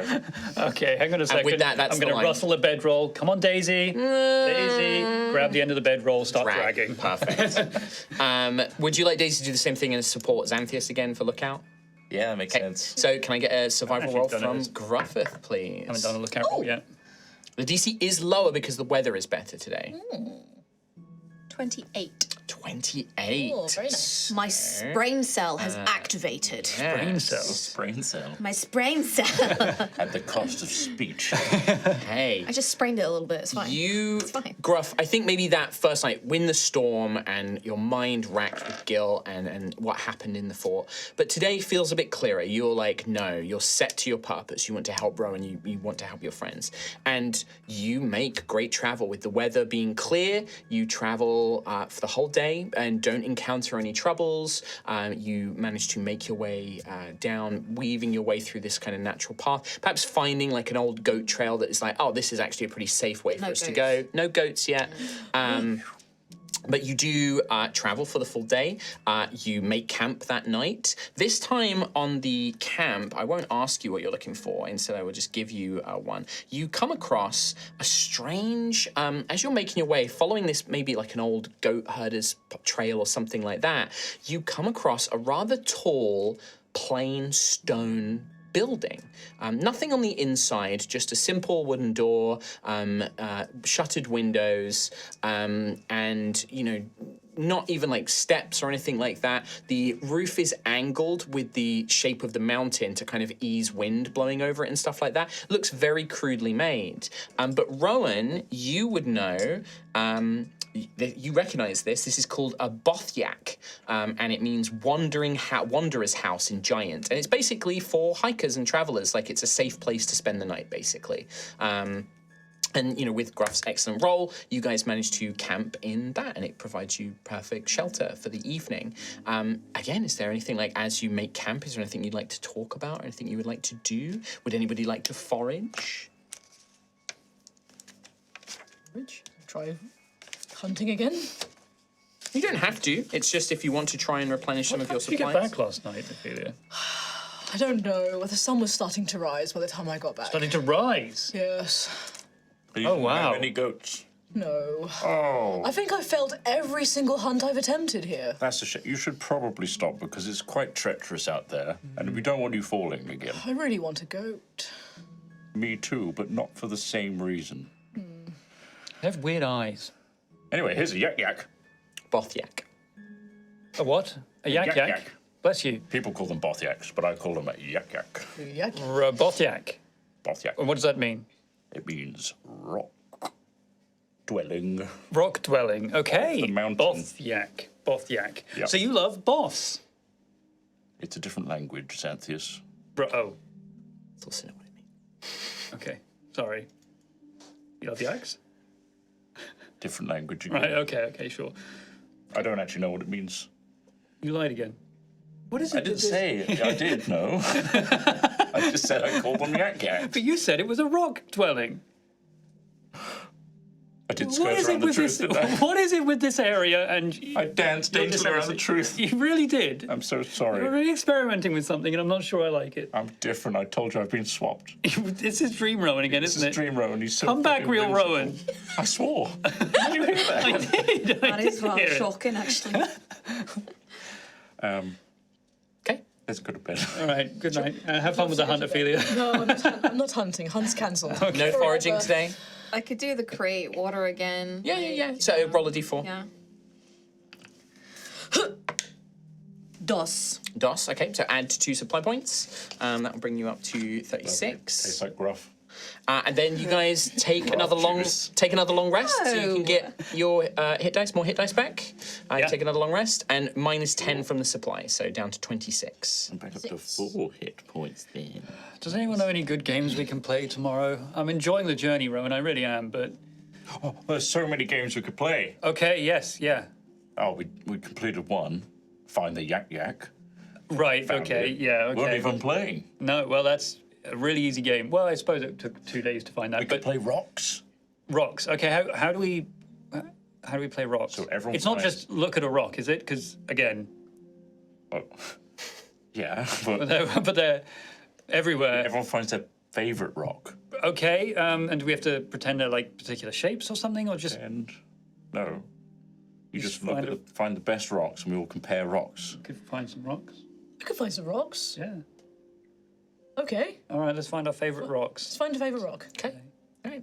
Well, the next day starts up. Unfortunately, the weather does take a rather nasty turn again. Storms are exceptionally common here. They seem to come and go very rapidly. Those of you who are familiar will probably associate it as part of the Archdragon's magic here. So the rain is heavy. However, Gruff, you made such a good roll yesterday, you continue making progress. There's no event that takes place today. But I would like you all to roll perception to see if you find your favourite rock. Favourite rock. See what kind of rocks you find. I will roll for Daisy. Oh. In fact, I think she has a thing where she can't roll below a certain amount. Can I lie again? I'm going to get out a rock from my satchel that I know is already amazing. What is what? Okay, you can do, but I want to know why Rowan is lying about it. Why is he being Why is Rowan not just lying playing the game? What's driving the motivation behind This it? is prison Rowan. Yeah. I want to know. You Is can this do it, but I racket? just Is this want you to racket? justify it. I think we have a child eater So amongst I us. think so. Rowan rolled a 3, which suggests that he finds a bad rock. He can't find a good one, and he really wants to impress his friends. Okay. Yeah. So instead, All right, hot give me a swap. deception. Or a sleight of hand, actually, to swap them out. It'd be sleight of hand. 14. 14, okay. Daisy and Gruff would both notice that Rowan, you see him pick up this rock and he puts it in his bag and he pulls out a different This is rock. not a good But rock you've at noticed all. it. I'm not going to say they don't What I'm point going out. to do is swap it. What did we get for our perception? A 2. A 2. What about Xanthias? 2. A 2. The two of you find We the, both the pick up same shit. Yeah, well, Pick up the same rock. you pick up the same rock. Goat shit. We haven't found any goats. It's a solidified. Wait, we picked up the goat- same rock. Yeah, no, well, no. line. Give Give it to me. Give it to me. It's the same solidified goat shit now. That's what you're both fighting over it, thinking it's a rock. This is such a cool shape. Why is it crumbly? Oh, it's broke. More rocks. Broke my rock. More rocks. We I'll can take share half. it. Yeah, open it back. Rowan, you will not believe what we found. What did Gruff get for his rock? A humble 27. Humble 27. A diamond. I think that 200 diamond. you find like a geode. It's not like a valuable like diamond or anything like that, but you think, oh, that's quite a nice rock. And as you go to it, you're like, wait a minute. You turn it over and yeah, it's like one of those geodes with all the crystals inside. You're like, oh, that's really pretty. And like you find that. Daisy finds a rock that's the shape of Stuart. She finds a Stuart-shaped rock and is very pleased with that. But Daisy kind of looks at you, Gruff, and looks at Rowan and is like, I would perhaps go over to Rowan. Like, imagine these two are squabbling. And kind of just, stumble a little bit. Oh, this is a great rock you found. And it's Gruff's rock. Like, he's like, What a great, look at this. What an amazing rock you found. What? I didn't find this rock. You found it, Gruffus. Are you okay? No, this was the one you picked up, Foyo. I'm living a dream. None of this is real. Gruff, pinch me. Just the gentlest tap. I'm not dreaming. Gruff, I just saw you put it there. That's yours. Can we do it so that Daisy distracts Rowan and Gruff swaps the rocks? Okay, yeah. Yeah, like Do that later on. Like you kind of have this weird, like, no, you found it, and then Daisy's like, Yeah. sneaks around and like swaps them in. Yeah. You two, your rock has crumbled into almost like powder. we've been in the background and it just, like, stinks. sniffing It it and, like- stinks. Something's wrong here. This feels really weird. That's goat poop. What? You guys have goat poop there. That's not a rock. No. Yeah. And it looks like you had the same one. You just split the goat poop. You licked it, didn't you? No. I would no. No. Ophelia licked goat poop. No, I didn't. Usually that's good luck. Is it? Why true? usually? Wait, Rowan, is that true? Yeah, I'm not lying. You've been lying a lot today. Oh my god, you don't Is this believe me anymore. is this really goat poop? Is it good luck? Is this good luck? Are you lying, Finding Rowan? goat poop is good luck. There you go. You might find Finding things. goat poop is good luck. And is licking it? That's what you said. You said licking it was good. No, I was finding it's good Okay, luck. there you go. Kind of a half Licking lie. is a terrible idea. It's not half You shouldn't have licked that. All right, So- so you two Really put sick. that down and wash your hands, please. You kind of wash your You hands. don't have a rock. No, we thought that was a rock. I thought that was it. See, I like shiny Easy mistake rocks to make. that other people find. So you found goat poop. Yeah. Well, because other people find the shiny rocks for me, normally. Right. Right. I see. With this delightful game having been played out and the two siblings bickering and fighting on their way, Gruff, you continue leading them. The weather, by the end of the day, does begin to clear up.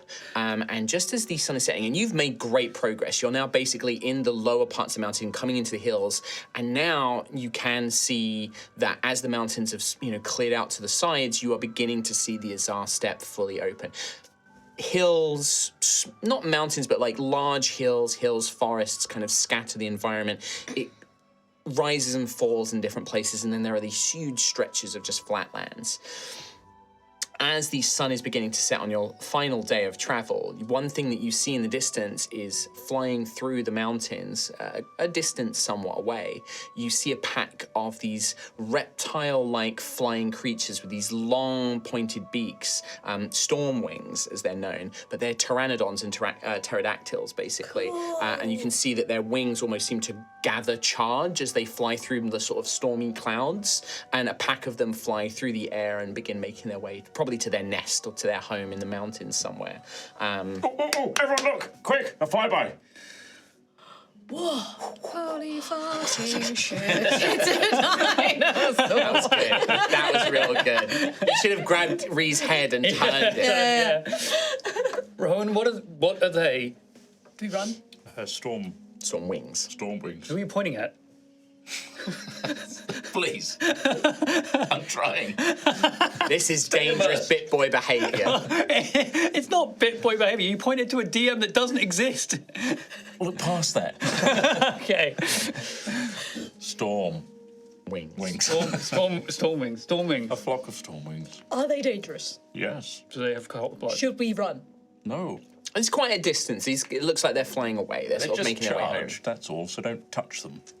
And don't agitate them or go to their nests. What are they Noted. like? What do they dislike? They like flying and Well, I can do that actually. What noise do they make? So sorry, Sam. And That everyone listening to this. echoes throughout the mountains. would you like that again? No. Right. They're coming closer. They are. They're I think they responding. heard that. You see them sort of wheel about, Oh.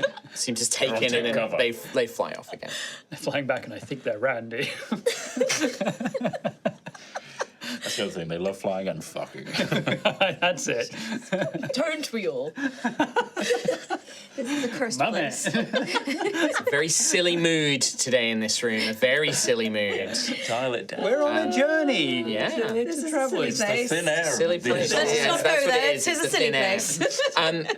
After this, you guys continue making your way down and you find a nice sheltered bluff where you can make camp. No cave or building this time, so you are a bit more out. But the weather does seem to clear up and it looks like you will be able to sleep through without any getting rained on. Last chance, if you do wish to do any foraging or have any little RP conversations, I give you this How opportunity. many supplies do we have left? Well, I dropped a few. Question. So, how does 26 equate to? It'd be about 2 days About worth 2 of days. food and equipment. You know, some of the tents have been damaged. Things like that. about, days. about 2 days worth. Things are looking quite bleak. Well, how close are we to the... We're not even at the bottom of the mountain. You are. You're basically there. I did describe that. We're at the She bottom literally of the mountain said, range. Yeah. Okay, so... I listened. I know you did. So from here on, it's just keep going forwards. So long as we can forage, and I guess we'll use our rune to get home. Yeah. If things get desperate. But also, once you get onto the Azarr Steppe, hopefully you'll be able to find a settlement or some traders or travelers or something like 2 that. days to find civilization of sorts. How do you feel being back home? Feels amazing. Yes. I got my friends in the Azarr Steppe. Yes, you definitely seem cheerier and sassier. I know. I think it's the air. You seem very happy. I'm very happy. I've seen the way you were looking at everything as you went past all those plants and the rocks. You were really, Oh, so many good rocks. yeah. Yeah, that's actually a good point. You reminded me something I forgot to describe to you is any vegetation that you've seen. It's not been a lot in this mountain range. You've still been quite high up. But there is this sort of scrub brush that you keep finding. And maybe the first time that you encounter it, I don't know, Xanthias or somebody goes to touch it. As soon as you sort of approach it and there's any sort of disturbance of air around it, you do see that it sort of retreats and sort of restricts itself, going from this like large, spongy, thorny kind of like bush, and it kind of coalesces almost like a little urchin. It kind of sucks itself in. You don't see a lot of like trees in the mountains or anything like that. Very kind of shattered plains, kind of like, creatures and plant life that protects itself. It either draws itself in or it's like clinging vines that are wedged that will find little cracks in the stone and sort of use that to grow into and latch onto with little buds, hard little shells and buds that grow all around them. Are these things edible, Rowan? I wouldn't. They might bite back. They might bite. I'm gonna leave it where it is then. Well, it's Ooh. they're really good at hiding themselves from the weather because it's so treacherous up here. So, don't eat. I wouldn't. No. Okay, all right. Is there Well, any that's kind my of entire plant plan. that you can eat around here? Lots on the. Well, I don't really. It's really hard to live up in the mountains. The goats do it. I don't know where they find. They must have moss and things like that I haven't that they seen a can eat. single But one. I can't imagine it's that nutritious for us. As we're can I commune with nature again? But this time I would want to search for Altheya, but also can I search for goats? You don't get any sign of Altheya, but yeah, you detect large amounts of goats kind of nestled in the hills and mountains all around you. Probably like a small herd of them not too far away. Sister Ophelia, Gruff. come with me. Okay. And then we'll go hunting goats. Okay, great. Using that. Sure. Can you both give me a survival roll, please? Gruff, this is the best day ever. 19. 19. 17. 17. Okay. Cool. You, Gruff, take Ophelia, leaving Daisy, Rowan, and Xanthias in this little sheltered kind of little valley camp that you've made. And you take her not too far, like 20, 30 minute sort of journey, weaving your way, following this communal spell which is driving you.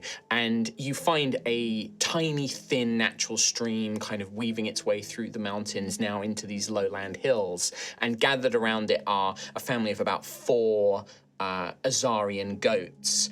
You can see that their fur, their set of wool, is quite thick and coarse, very water absorbent.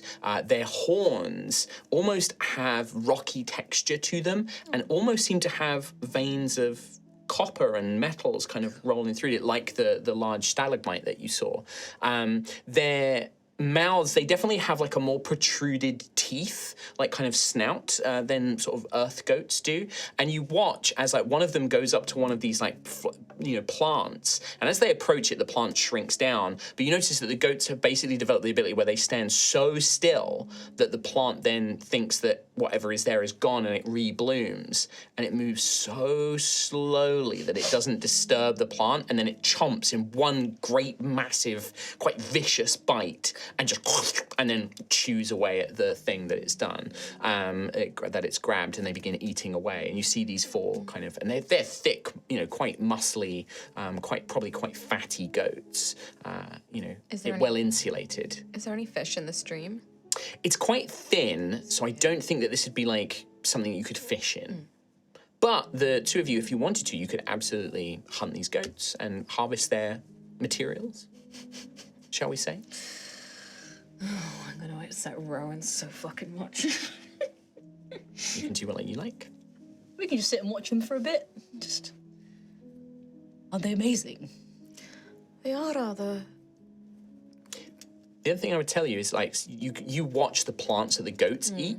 If you wanted to, you could harvest the plant matter and berries and things that they're consuming, because it's obviously safe. That's what I was thinking. So you could do that rather than get the goats themselves. I was but going Ophelia, to do you could that also and not judge whatever Ophelia does.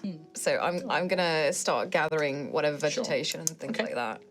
What are you doing, Ophelia? You want to slaughter some goats? Have some tasty meat? Drink some blood? Tasty goat meat, use mine. So, stalking your way down, Ophelia, these goats, unaware of your presence, making sure that you follow your hunter's instincts, moving downwind, making sure you're not downwind, you sneak up, and as soon as you lunge, two of them manage to get away and escape, but you quickly grab and seize two, plunge Veracity in, silence them as they fall down to the ground. Meanwhile, Gruff's just, like, slowly gathering, like, berries and mosses and things like that. But yeah, you harvest together. You would harvest like about 4 supply points worth of food. But also for Ophelia, if you wanted to, you could just drain these goats right now. Oh yeah, I'll drain some goat blood. It's very tingly on the tongue. There's like a little spark to their blood. Oh, these are amazing. Thank you, Gruff. Oh, absolutely. I heard what you said about not wanting to drink from your bottle, and that. Sorry, there's something about the way I said that I was just like, I just infantilized Ophelia so fucking much there. Baby doesn't want the bottle. I just wanted fresh for such a long time, Gruff. It's been a little while. Oh, understandable. And it's just been so long since I've had a good hunt. It reminds me a lot of back home. My parents used to raise goats. Oh, really? Yes, farmers my parents were for a long time. Very good farmers as well. Oh, for some reason I thought your lady was your parent. No. I don't remember a whole lot about my parents, really. I just remember the smell of livestock and just watching them from my window. And then the House of Blood being very interested in what my parents were doing. Anyway, you okay? You've been very quiet the last couple of days. I am absolutely fine. You sure? I'm not fine. What's wrong? I attacked Rowan and Daisy. Oh, Gruff, it wasn't your fault. I absolutely knew what I was doing as well, and I couldn't stop it. Well, of course you couldn't. It was the edict, the horrible, horrible edict that... But I wasn't strong enough to repel it. I don't think anyone would have been. It took down...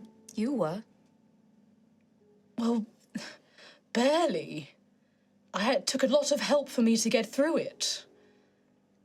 It was a very difficult thing to get through, and it's quite haunting how easily something like that can take over somebody. Something so small can be so powerful. But you got through it?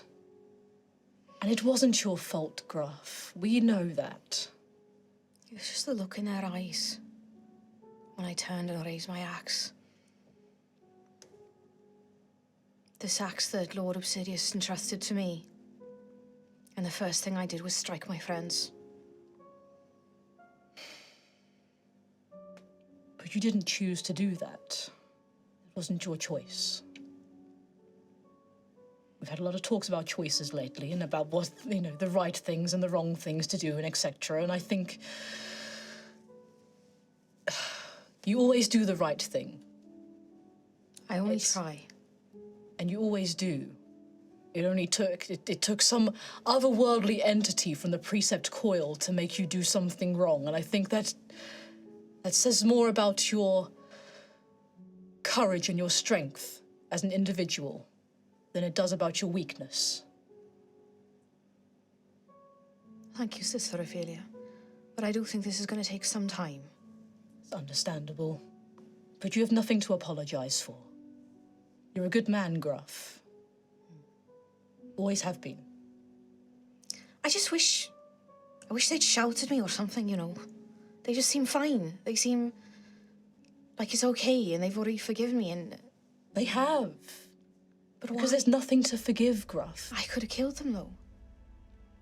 We have ways of bringing people back. We've proved that more than once.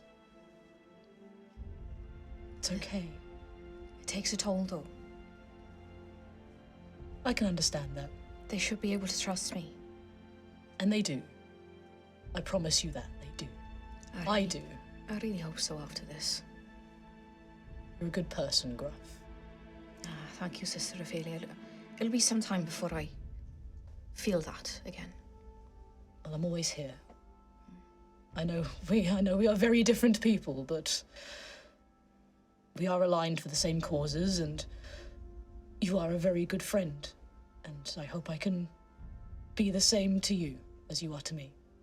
Sister Ophelia, I've always held you in high regard. You are a person of conviction. That is something I admire in you. Would you like a hug? I've learned that from Rowan. That the hugs help. I suppose I could give it a try. Sorry, I'll just... Yeah, you've got a little bit of... Yeah, sorry. Yeah, tooth. Come here. Come here. Very awkward. So Dad. awkward. So the most awkward hug, yeah. Weird dad hug. Weird, social anxiety, I don't know what I'm doing hug. I think that is the perfect point where we take our break as we get that beautiful image of the awkward hug over the slaughtered carcasses of two goats. And some moss. Still alive. And that is where we will take our break. We'll take a short 5-minute break here, everybody. We'll see you back very, very soon. Yeah. See you next time. Welcome back to part 2 of Altheya, the Dragon Empire. Our heroes have left Gallows Eyrie and have begun making their way through the mountain range into the Azarr Steppe. A couple of incidents took place, but having sort of pulled themselves together and with Gruff leading the way, they have successfully managed to make their way down and through the mountains without too much problems since. The very last thing was you had on your last evening, you did make camp. You did gain some supply from foraging, so you gained 4 supply points. Then you take your long rest, so you do get another one, and that's minus 10 supply points, so you're down to 20. However, Nice. as the next day begins, the storm-like weather has once again passed, coming and going as it is wont to do in this place where the blue archdragon's magic does seem to have a great effect on the weather here. You begin making your way down the sloping hills as you reach the very base, and now a much more solid trail begins to form, likely from locals, goat farmers and goat herders and things like that.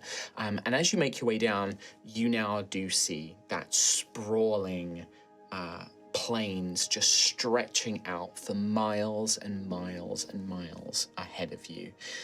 You see the occasional rocky outcropping or hills or forest.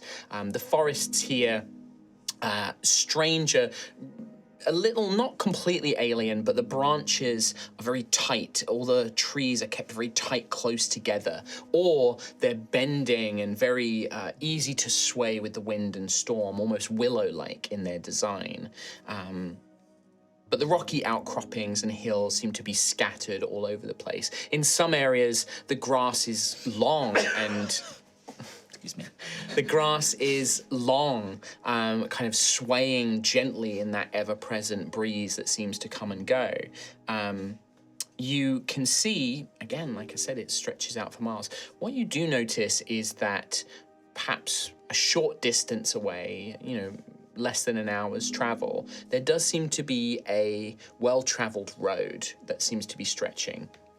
And beyond that, you can see, really just more hills and things like that. But it does seem to be that the road does have a stone marker, which might indicate some direction of settlement or locations. And I'm assuming you would like to make your way on that journey. Smell that. Beautiful, isn't it? Oh, yeah. So clear. No, it is. Just cleanses everything. It smells like wet grass. You forget, don't you, when you're in civilization like Ashen Rest, what nature smells like, how clean and clear it is. Beautiful. It does feel nice. I'm going to take some with me. Okay, good luck. Okay, road. Yeah. On your Rowan. Rowan, that road. Do you were you on a road in your dream? Yeah, but not like this. Not this road. Okay. Didn't look, well, there were far more stone watchers Right. Okay. guiding me, so this is, roads look like this, and there's our step. Okay. So we're following that? Is that where we're going, or are we still going? There's this one marker, which I assume someone put up, Yeah. not a goat. Probably not. So if we follow this road, all roads lead to Rowan. Yes. Having this conversation as you make your way, kind of, the only real landmark or thing that you can see to give you any sort of indication of where to travel to, you make your way. The stone, it's like a stone post that's had engravings put into it to indicate. The road itself goes east to west and then seems to pivot off and head north as well. It says on the stone, it reads east, and it has Calscaris and Horns Peak are two places that seem to be indicated in the east. To the west, Blackfall Pass and a place called Drehir seem to be to the west. And then to the north, it says Storm Garden, Yolt, and the Rhymes Way. The Rhymes Way, Gruff, you don't need to make a check for. You know that is basically the ascent through the mountains that leads into the province of Iceheart. So this road probably is mainly used by travelers who are making their way into these things. Anybody else, you could make a history or a nature or anything like that if you would like to see if you know about any of those other places. Yeah. Sorry. Natural 20. What kind of skill do you want to use? Natural one. History. History? 27. Natural one. Natural one. This is far beyond Xanthius' real realm. Yeah. Like, you don't know anything of the local geography. He's a here, city so- boy. So bad. I'm just going to make up lies. Sure.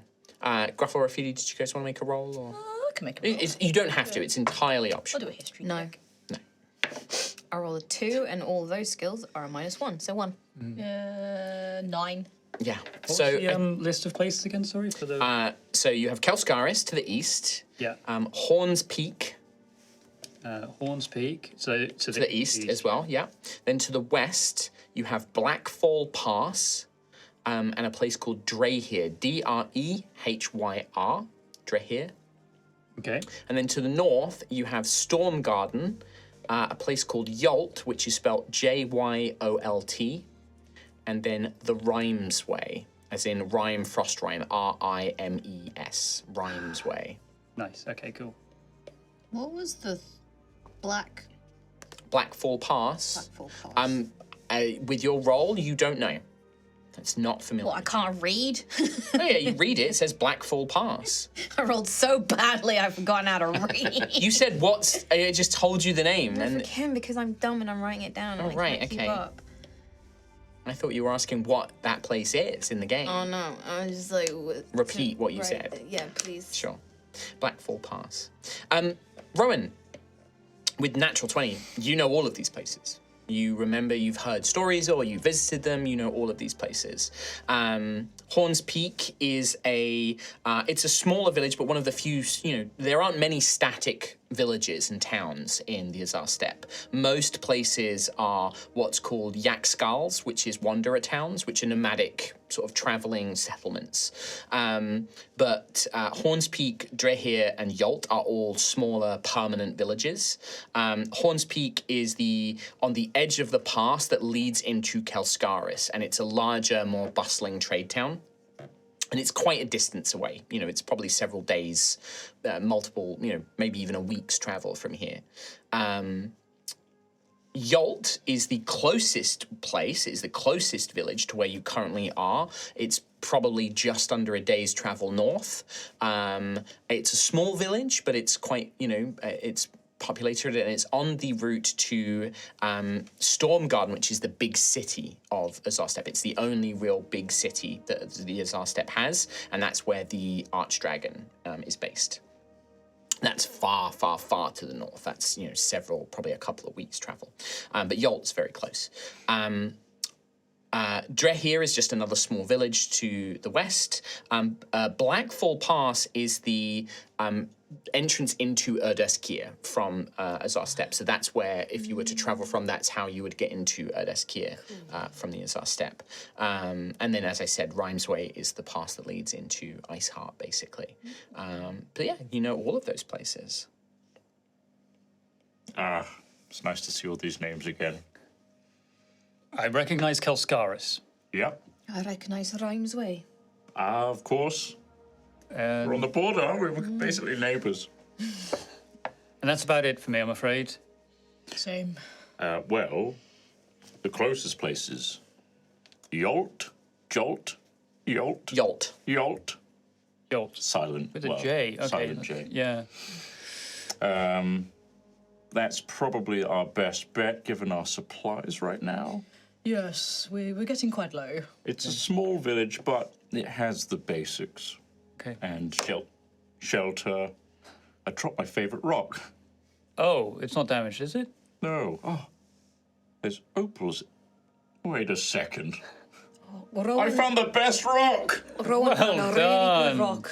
Really good rock. Ah, opals as well? that was on the inside. I felt it. I must have felt it. Must have done. Must have done. Felt it. Wow. So attuned with it. Well, it's Thank you, miles Gruff. better than our rock. Yes, no, that's long That's a gone. rock. Wow, Yeah. it feels bigger than it. Anyway, put that in the bag. Rock, Hold yeah, it. It's a good rock. Anyway, Daisy and Gruff share a look. we got Horns Peak, which is much, much further, much bigger village, but a little too far for our supplies, I think. Yeah, It's we're the one stretched. closer to Kelskar, so it's obviously it's got a track record of being commutery. Yeah, sure. Yeah, it's gentrified. Yeah, got it. Yeah. And so I think Yolt might be a nice place to stop. Okay, just north then. Just north, towards Towards Iceheart. Which Because one that's of what these? Rhymesway is. It's the pass through the mountains towards Iceheart. Oh. Yeah. Amazing. I assume it's named after Rhyme, Oh, because it's their way, isn't it? Rhymesway. well, it's also it's a geograph. Yes. It's been a long day. Yes, Let's head it to is. Yolt, shall we? Way past Gruff's nap time. Way past my nap time. We've been up 2 hours. You begin following that road, and this is like a heavily traveled, probably not paved. It's probably a dirt, like pounded dirt, kind of like compressed earth. No stones or anything like that, just in case for the storms breaking them loose. But you travel this compacted dirt road north. You travel for the best part of a day. At some point, as you are traveling, you sort of go past several of these sort of, sloping hills that open up your view onto more of the plains. And in the distance, you watch as a small herd of spine-backed thunder beasts begin plodding very slowly, making their way across the plains. And you can even see tiny humanoid figures, far off in the distance, sort of basically herding them as if they were buffalo or cattle, kind of like giving them occasional little whack of a stick or luring them away and sort of guiding them on their path as they begin to think. Everybody in the little humanoid figures, their clothing is very tightly wrapped to their bodies, like their trousers are like wrapped with bandages at the bottoms of their legs, their torsos are like wraps of cloth rather than being loose shirts and things like that. Everything is tied down to their person, but you can see that they carry all sorts of trinkets and assortments on their person, belts and bandoliers and backpacks full of things, as if very eager and easy to travel wherever they need to go. You arrive on the outskirts of Yolt just as the sun is setting, and you can see that up ahead lights are beginning to flicker into place, and fireplace smoke is beginning to bloom. What you find is that this village has been built into a series of hills that almost form like a crescent moon, and this kind of range of hills. And you see that several buildings have been built into the hillside themselves, so extending deeper into the hills. And then outside there seems to be a sort of makeshift market, various yurts and temporary buildings that have been sort of occupy the sort of open space in the middle of the crescent, basically.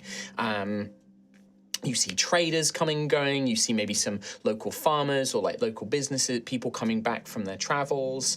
It is not a particularly bustling place, but it is certainly busy for a small village.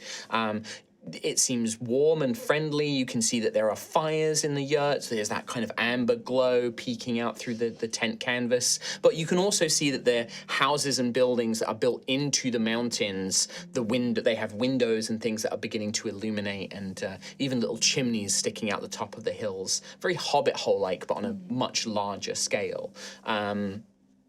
And yeah, you guys arrive in. You see the locals sort of cast a curious glance, not used to seeing travelers probably of your nature, especially Xanthias, Daisy, and Ophelia. I think Gruff and Rowan, you guys definitely blend in a lot more here in your style of dress. You probably would even see maybe an Ice Heart traveler. They can see that they've got all of their cold weather gear, a pair of snow goggles hanging off of their belt.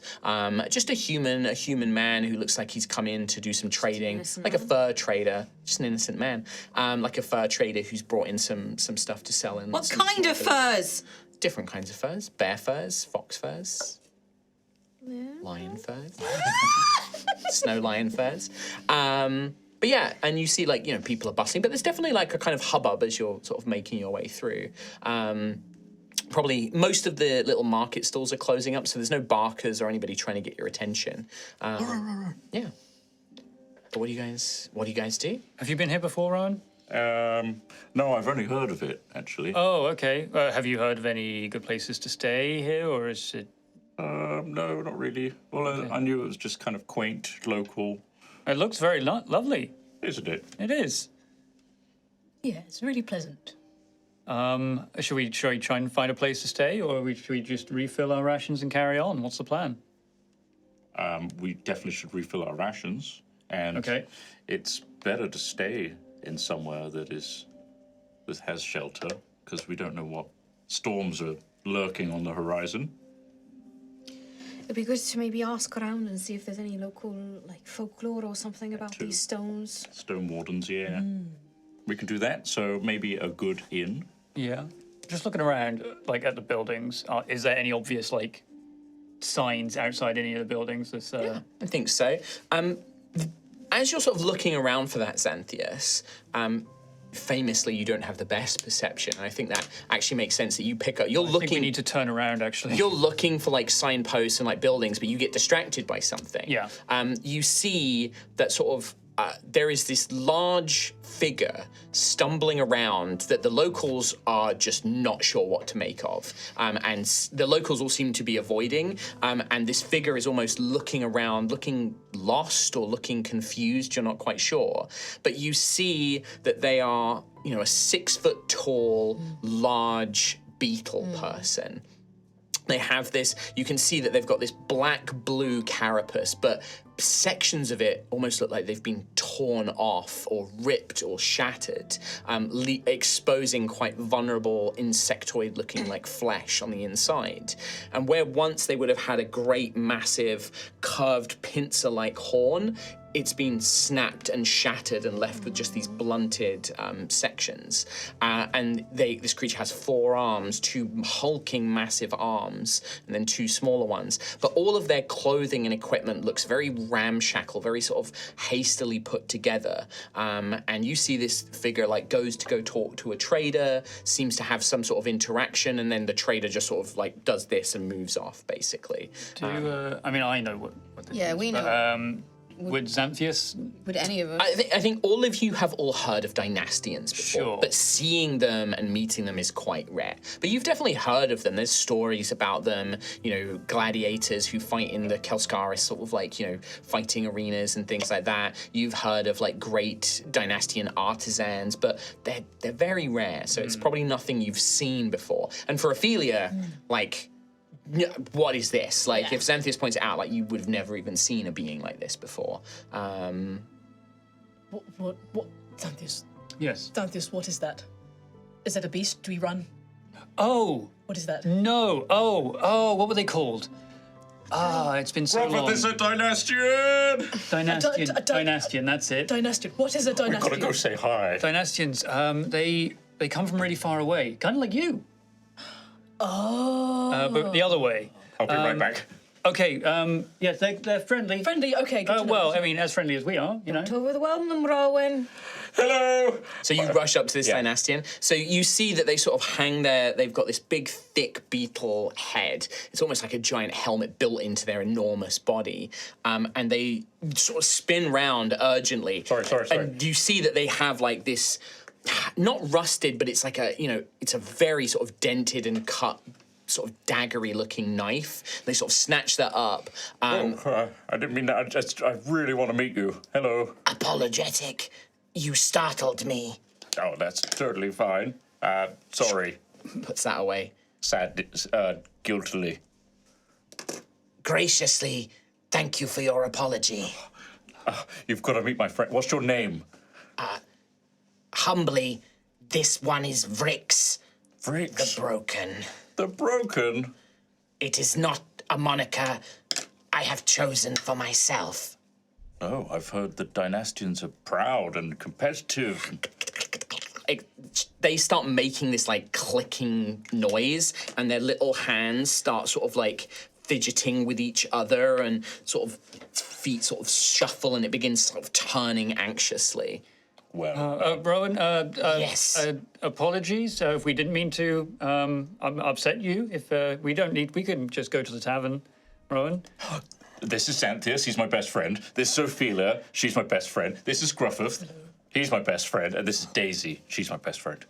Humbly, greetings. This is Vicks, my best friend. Vicks, nice to meet you, Vicks. Surprise. You claim friendship with Vicks? Yeah, why not? Everyone's friends if they're not attacking each other, right? Questioningly, I am not sure that is true. Sorry, Vicks. I just noticed you look like you've got a couple of wounds there. It's shuffling. Can I help you with that? I can heal. Sadly, healing will be of no use. Oh. I have tried many healers. They are unable to regenerate my carapace. Too unknown. Too unusual. Oh, I'm sorry to hear that, Vicks. Graciously, I thank you for your sympathy. It is why I am here, but the locals seem uncertain of me. Is there anything... Sorry, gentle questioning. Is there anything we can help you with? What did they say? Politely, you do not need to explain your emotional state. I am capable of reading yours. It is mine that your kind struggle with. Well, confident cockiness. I apologise. Firmly, I just explained you do not I need to know, do I was that. making a joke. bit boy over here. Is there anything? Understanding. Humor is something that I do not often appreciate. Okay. Doesn't appreciate humor. All right. I'm ruined. But is there anything we can do to help you? Uncertain. I do not know. Perhaps I seek a place, but I do not know where it is. Oh, did you see it in a dream? Yeah, was it a dream? Firmly, no, it was no dream. Oh, okay. I was told of it by a witch of Erdaskia. Witch of Erdaskia. Okay. Hey, can you describe this place? You might have seen it. We've just been traveling quite far.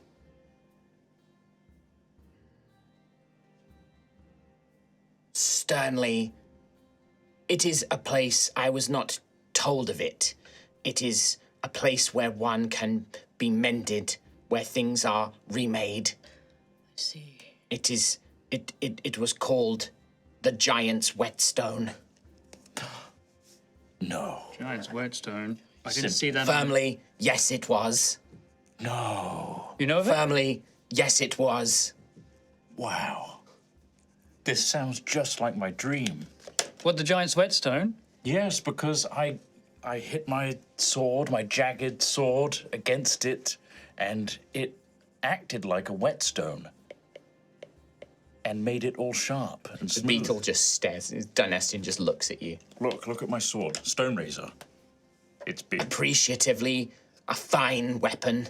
Yes, I had a dream about this weapon, that I went to the Azarr Steppe, and there were storms, and the storms were hitting the stone watchers on the way, guiding me to the top of a mountain where there was a plateau and an altar, and it had Altherite embedded within it, the power of Altheya, and I hit the sword against it, and it made it sharp. Sadly, I do not understand many of the words you are saying. Which bits, like all of it, or summary? Do you want a summary? The majority. Oh. I think what Rowan is trying to say is that both of us are trying to go to the same place. Oh, potentially.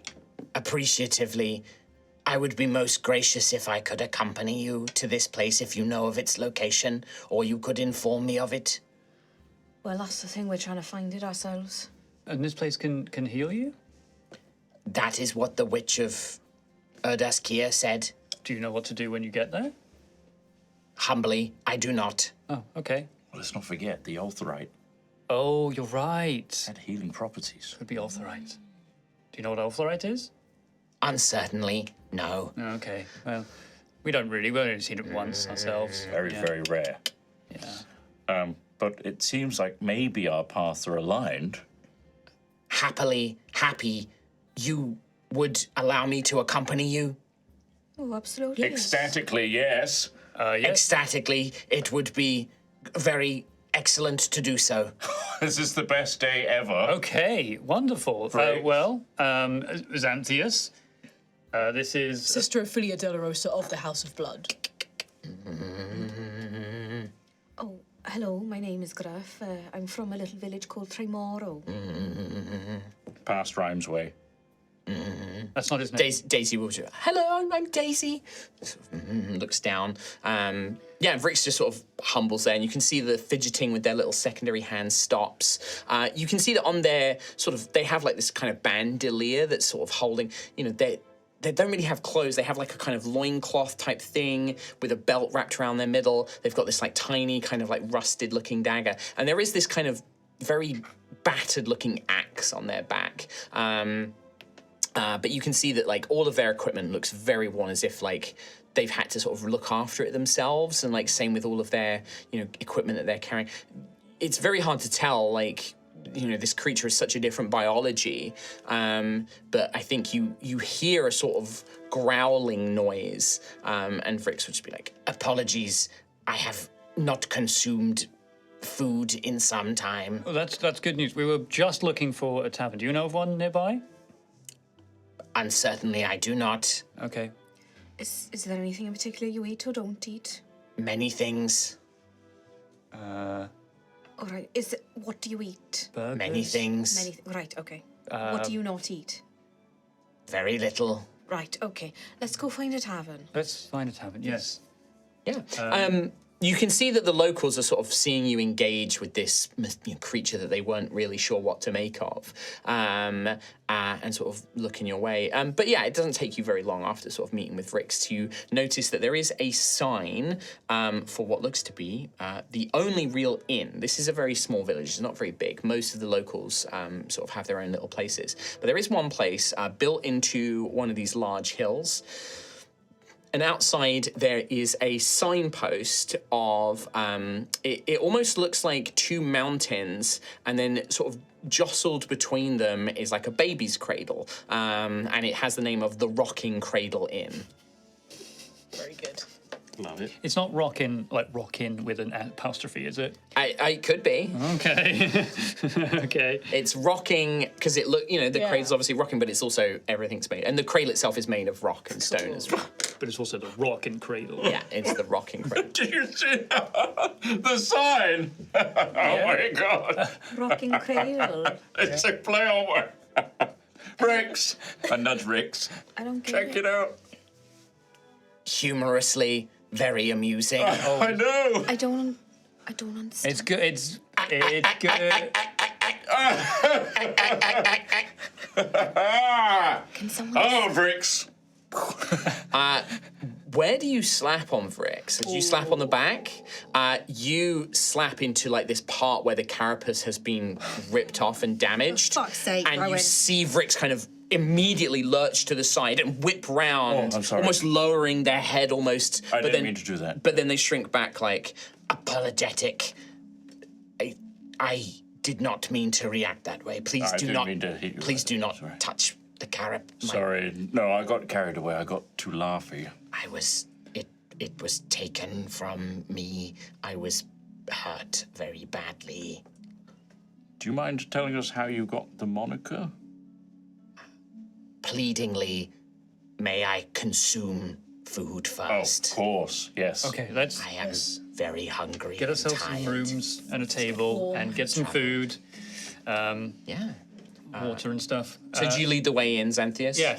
Yeah, so you sort of step in. Little ding, there is a little ding on the bell. You step in. The place does not appear to be very busy. There's mostly traders in here. You see a couple of like traders from Kelskaris and things like that.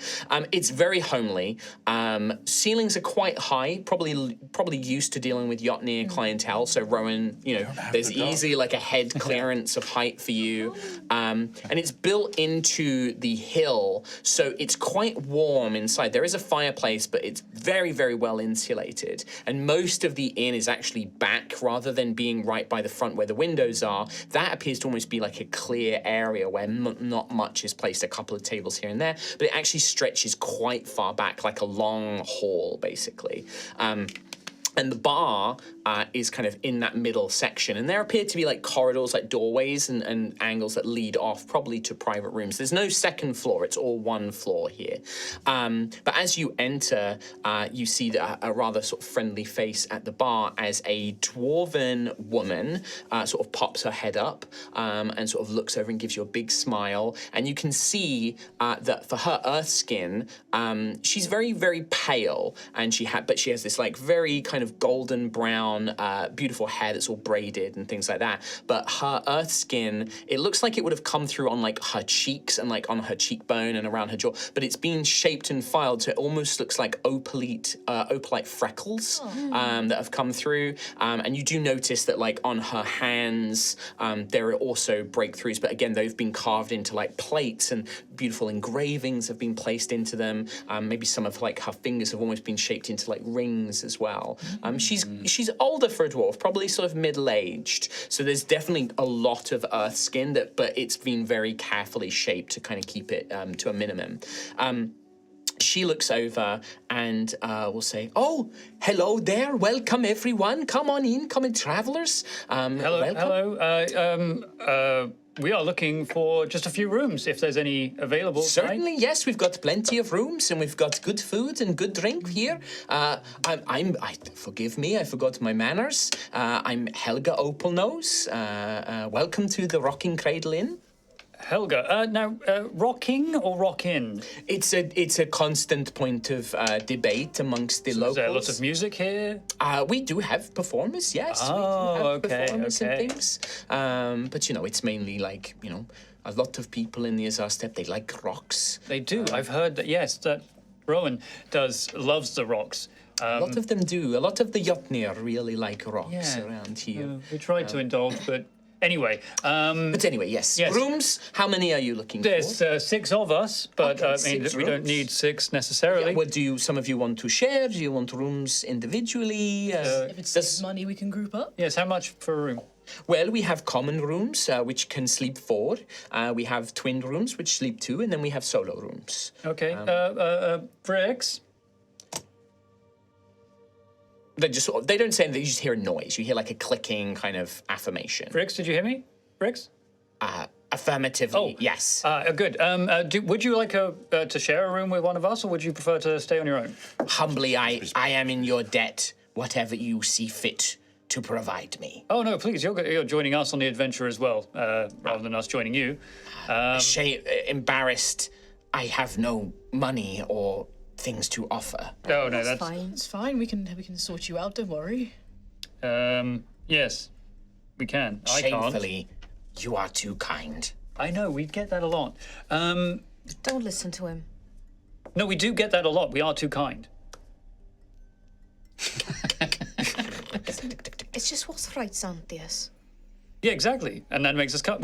Anyway, we'll cover it. Don't you worry. We're very kind. So we're happy to, yes, get maybe, let's say 3 double rooms. Oh, yes, of course. I can sort out 3 double rooms for you. Luckily, we don't have a lot of travelers in at the moment, so I think we can do that. Yes, no problem. Wonderful. Thank you so much. Oh, and we also want some food as well. Is there a good Yes, table yes. to... I have to check in with my Erika, and she kind of calls out to the back, and you see a very, very similar dwarven woman sort of stick her head out. She has earth skin sort of all around her eyebrows and sort of forming the forehead of her, and that's been shaped again in sort of more like a plate with like beautiful engravings onto it. These ones almost like vines and flowers that have been engraved into it. She looks a little younger than Helga, but definitely this is a family resemblance. And she's like, "Oh, hello. What is it, Helga? Do you have enough? Do we have food for some guests? Oh, yes, of course, yes. Whatever the basic menu, I don't really have anything extra in." And she says, yes, and sort of slides over sort of written parchment. You can see that there's various local dishes. It seems quite spiced here, quite spicy food. But, it's hearty stews, there's fried foods and things like that. Yeah, all sorts of different sort of dishes and things like that. Rowan, whatever you recommend, I'll try. All right. We're also, after this, well, we're going to be leaving tomorrow, but we're also looking to update our supplies as well. So is there a good shop nearby? Oh, I would recommend that you go to the market. There's not really a sort of general shop, but everyone in the market, you can buy what you need there, supplies for traveling and things. Well, it depends on what sort of things you are looking for as well. Yes, if you want things from the market, that's the best place. Just general travel supplies. Oh, yes, the market's the best place for that. then. Souvenir. Oh, yes. Oh, yeah, market again. Yeah, is that really? Yes. Okay, good. Yes, absolutely. And, Giant's Whetstone? Does that mean anything to you? The Giant's Whetstone? Yes, of course. We all know that story. Yes. I mean, we own an inn, my good Dragonborn. We hear many stories around here. Is it nearby? Is it... Nearby? I mean, I know it's... I think Nalsha knows the story better than I do. Nalsha, and she calls out from the back a third dwarven woman. Hello, again, Nalsha. they look not quite like triplets, but like so eerily similar to each other. But this one you can see has purposely like coloured parts of her hair blonde. So she has these like streaks of blonde, much more voluminous hair. She's a little older than Helga, but certainly is the sort of more sort of rambunctious and sort of like energetic. It looks like she was like serving some of the other traders, and she sort of comes over. She's like, "Oh, hello. Yes, of course. What can I do for you?" You apparently know a lot about the Giant's Whetstone. The Giant's Whetstone, yes. That's a little, well, I would say local, but I think a lot of people across the Azarr Steppe have heard of it, yes. I think that it's maybe a 3-4 days travel 3 or 4 days, towards Kelskaris to the east. Oh, okay, that's good, because we were going to head further north. So that was close. No, yes. You want to head out to the east. I think if you follow the road that leads to Kelskaris, you'll see the tall. We call them stone watchers. These large. You are travelers, of course. These large stone columns, and they draw the archdragon's power, the lightning down into them. But you'll see a long line of them. No. The copper caps are like small natural ones. These are. There's something different about them. They're much bigger. Right, okay. But yes, you'll see a line of them leading away from the road. They start out quite spread out, but then they draw closer and closer together. Okay. Just like that dream. Just like yes, that's where we're headed. Oh, you want to head to the Giant's Whetstone? Yes, along with our good friend here. Oh, goodness me, a Dynastian. I'd heard that there was maybe one about the town, but welcome, friend. You see Vrex just sort of huddles into themselves, sort of kind of calls back. Listen, if you're heading to the Giant's Whetstone, I recommend that in the morning before you go and seek out Scalar. Scalar? Yes, in Storm Bloom Sanctuary. It's nestled amongst the hills near close to the Reeves house, Yoltstone house. You can find it. It's signposted to head there. She sometimes deals trading in potions and herbs and the like, but she knows. I imagine you should speak to her before you travel there. Okay, sounds good. Just for Daisy's notes, because Daisy writes a lot of notes. This is Daisy, by the way. How do you spell Scalar? DM telling you is Skeyla. Fuck me. Scalar. So close. One more time. Skeyla. S-K-E. I was really far off. Skeyla. Scalar. Yeah, fuck that. I suppose Skeela. You can pronounce it Skeela. Scalar. Okay, Scalar. I spelled it like scale with an A. Mm-hmm. Yeah. You can spell it how you like. You just went deadly quiet there. You okay? I asked you how to spell it and you just went silent. Oh, yeah. Shut up. Okay. Well, you wouldn't ask somebody how to spell a name, really, would you? I motherfucking did it in character. You put it on Daisy, is what you did. Yeah, Daisy writes notes. Does she? Yeah. Does she? She has a journal. Nova would have. Yeah. I'm not sure Daisy. Nova here. This is Nova, by the way. But yeah, she's I would recommend you go and speak with Scalar. She knows a lot more about the stone. I think she calls it. There's a different name that she calls it by, but it's known around. Lots of people travel there. You know, it's supposed to be that if you have something that you want remade, or if you feel broken in yourself, you travel to the Giant's Whetstone, and people make pilgrimages there, and they offer charms and trinkets to Altheya, rest her, and you know, I think it's. My understanding is from the shamans and priests and things like that is it's a spiritual journey. It's about you making the journey, and that heals you and helps you. But you know, that's supposedly the story as you go there. And long ago, it would heal and mend people. Okay. Well, we'll definitely visit Scalar before we head off.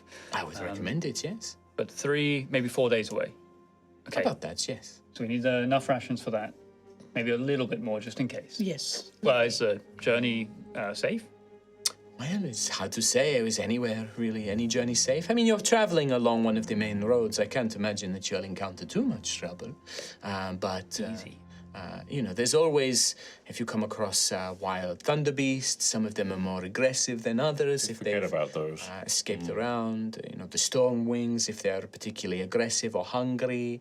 But also, the people of the Azarr Steppe, we value freedom and are very, we bulk against certain things. We do get a lot of people who perhaps don't like to follow the rules. So, you know, things like bandits and thieves and highway robbers, that unfortunately does happen quite a bit in the Azarr Steppe, raiders and the like, but, Okay. you know.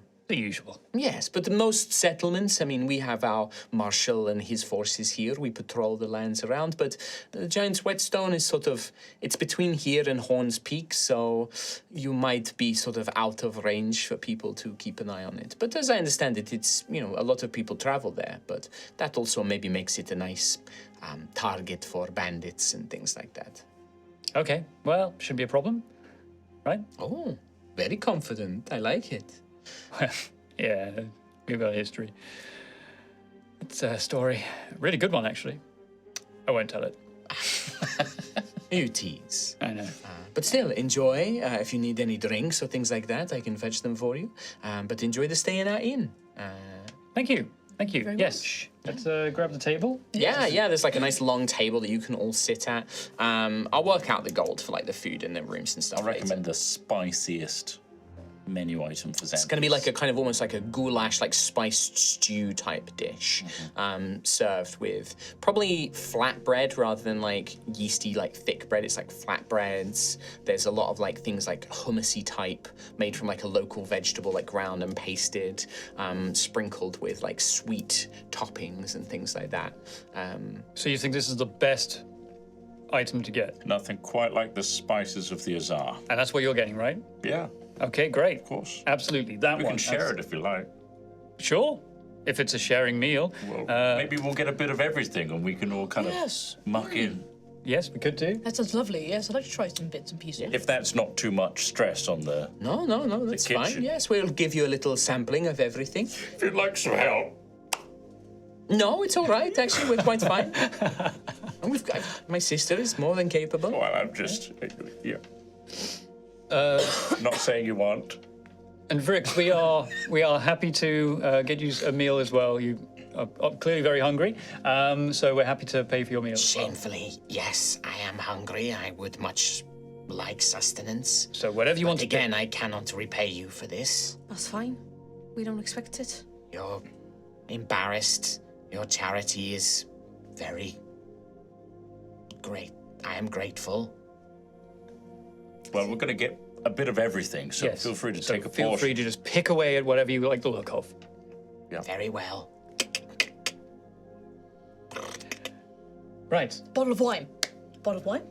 Any wines? Yes, of course. Yes. Wines. Plenty of wines. We have ales. We have meads. We have Two of beer. those for this side of the table. Wines. Yes, not a problem. We can do that. Absolutely. I'm teetotal now. Is that so? Waters, juices, goat's milk. Is there anything from my start that's made its way over here? We've probably. I think I've got a bottle of some brandy and things like that from Ice Heart.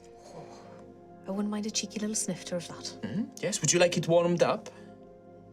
That's probably be the traditional way of having it in Ice Heart. Would be like warmed up. Spice. Yeah. So yeah, she's like, yes, of course, you can do that. We get a few Ice Heart travelers coming through here. Not a problem. And yeah, Helga goes, busies about sort of sorting out drinks and getting you guys all settled. Okay, so it's just 3 days away, 4 days away, 3 or 4 days away, give or take. Easy. It's real. Jinx. Jinx. It's real. Can't jinx me back. That's not how it works. I thought that Questioningly, was how it worked. tall Rowan, you also seek the whetstone. I do. Are you also broken and dishonored? Oh. No, I don't think so. Question, why do you seek it then? Because of the dream. Question, why do you believe this dream? Because it was a really good dream. Uncertain. That does not seem very wise. Oh, no, we have a lot of these things, apparently. We Yeah. need to communicate them more. Follow our dreams. Yeah, it was not like any other dream I've ever had. And also, we were already here, so Convenient. it is. And really is. it's very, very convenient that you stumbled upon our path. I start to think that Altheya is putting us together. Questioning. I do not think so. No, really? You don't think it's extraordinarily lucky? You're looking for an adventuring party to go towards that very same destination. And then we show up. Correction. I was not seeking a party. I merely sought direction. Okay, well, They've got a point. but we're so nice. Question. Have I upset Xanthius, dragon? Oh, lord? no, not upset. No, I just, I thought you... Affirmative. appreciatively. That is good. I'm glad I have not upset you. I'm very hungry now. I'm looking forward to the meal. Yeah, like you. Is there anything else you guys want to talk about before the food arrives? Or? So just so you know, if something does happen out there, we are quite experienced fighters. We're able to probably deal with most of it. Question: you do not appear to be much of a physical specimen. Right. Gruff just like snorts into his brandy at that. Okay. Are you a capable fighter? Yes, quite capable. With Curiously. magics. Ah, But I could probably handle a sword or a spear or something. You know, I'm not wearing a lot of armor right now, but it's, again, magical shielding, things like that. Doubtful. that you could handle weaponry. I could absolutely handle weaponry. I've used a sword before once, a long, long time ago, sure, but I could easily. What can you do? Shamefully, not much, it appears. Okay, apologetically, I'm sorry if I've offended you. You have not. Well, I can use a sword. So. Rowan is If like you are certain. the Jesse meme with the water.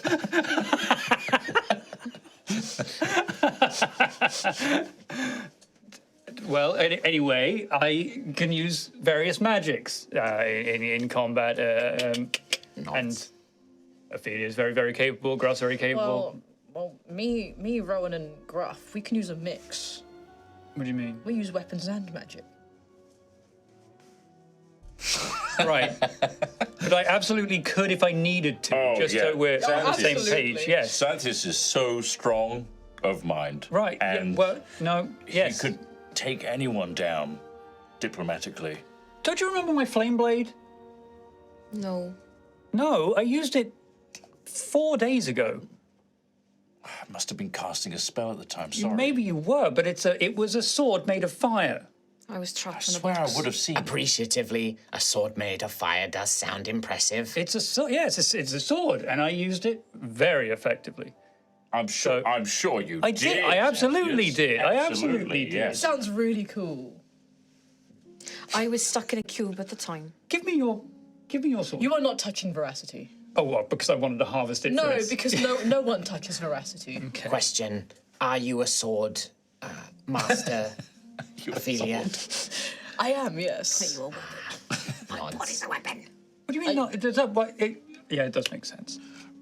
Gruff. Your armor is impressive. Oh, thank you. Appreciatively. I mean, I've also got this, and I do the carapace. Oh. Sorry, wait just a second. Envious. Envious. Oh dear. Envious- It is a scarabaeus as well, enviously. isn't it? That is excellent. I am very happy for you. I can't trust you guys with anything. You see the little hands like gripping the table, just shaking. just fucking can't take you anywhere. Enviously, your carapace is very healthy.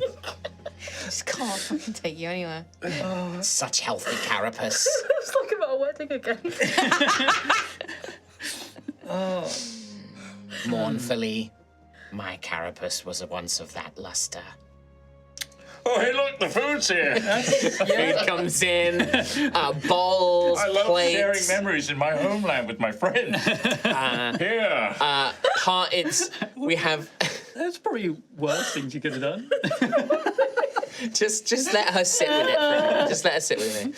There's like roasted spiced goats, beautiful sort of goulash and salads, flatbreads, hummus, like probably like not pickled but like sweetened apples, like almost like kind of everything else. You like really fruits. spoil us. Oh, of course, you have paid for it. It's all laid out, various bowls and plates. So you said Vicks could just help themselves, right? Just pick away at Said it. that they can have a portion. Well, I said you can pick away at whatever you like the look of. So I think that as soon as that, Vicks just nods and immediately begins like taking huge chunks of food and just and bites that and looks like quite cool. tears All right, away at okay. it. We weren't expecting such a hungry guy. Guy. Vrix, I'll do anything for a slice of that Do you say the hungry guy thing out loud, by the way? Yeah. Did you say that out loud in character? I guess I would. Then Vicks would stop eating and be like, "Correction, I am female." Apologies. My apologies. Unnecessary. Your kind cannot tell dynastians apart. I can barely. We're really racking up these freaking No. microaggressions here. Like, yeah. Really apologize. Jesus. So sorry. Little mandibles just like. But maybe I'll just try a piece of that. Okay. Just give. Do you wish it? Yes, thank you. Thank Give you. Rick a sec. Okay, nice. You see that, like, Rix is just like, you gave her the sort of permission to, like, help herself. So she's just grabbing stuff and then just devouring it at a very rapid rate, like, clearly starving, hungry. You might want to slow down there, Vicks, in case you give yourself a tummy upset. It's quite spicy. Acknowledgement. That is a wise perception. Pace yourself a little. I have not eaten in some time. Oh, that might make it even worse than if you overfinish the pot. What do you think, Xanthias? It's good. It's. I'm normally really good with spice, but it's hitting me, you know? Daisy's just like, ha, ha, ha, ha, like, just is like panting. What happened? I haven't had it in quite a while. Hang on a second. I just need to step outside, and I'll dragon breath. Yeah, dragon breath. Perfect. Perfect. Oh God, I feel so much better. I'm taking it quite well. It's a lot stronger than I remember. This is just like spice. when I make any Malaysian food for you guys. Yeah. Hey, And I put I'm really good. you're I'm idiot. good with So when I put the spice. tiniest amount of spice, and you guys are like, this is really spicy. And I'm like, I can't even. It was when we did the good, thank restaurant in you. London, Yeah, and there- you were like, "Be careful." I was I was like, it's "Yum gonna yum be yum," really and everyone else was spicy. like, "We're not fucking We're not touching even that." And I'm bothering. like, "Yum yum yum." Oh, so good though. It was so good. But yeah, this is not quite a feast, but this is like a big kind of, platters and platters of food brought out. Most of it is quite spicy for those of you who struggle with it, but a lot of it is also, there are blander and sort of calmer flavors, the sort of hummusy like paste, the Just put the vegetables. hummus in. Put the hummus in. I'm shoveling Flatbread as hummus. well. I'm shoveling hummus. I think that Helga probably sees some of you struggling and brings over kind of like a little jug of cream and is like, add Yogurt. this if you need garlic to. dip. Yeah. It's kind of like, a garlicky cream that you can add in. For no reason whatsoever, get some goat's milk. Yes. Brings over like glasses of goat's milk. Yeah. Please. Goats. Like a branded goat's milk. Please. Thank you. Did you intend to say No. goat's milk? I didn't think you did. I think he That's heard where we that. are. That's where we are there. Oh, it wasn't just me. Everyone else heard it. But yeah, you enjoy this wonderful meal. I'll sort the gold out. You guys have got more. I'm loving it. Damn it. All right, BitBoy 2 at the minute. BitBoy title is leaning your way right now. the go milk machine's broken. We can't.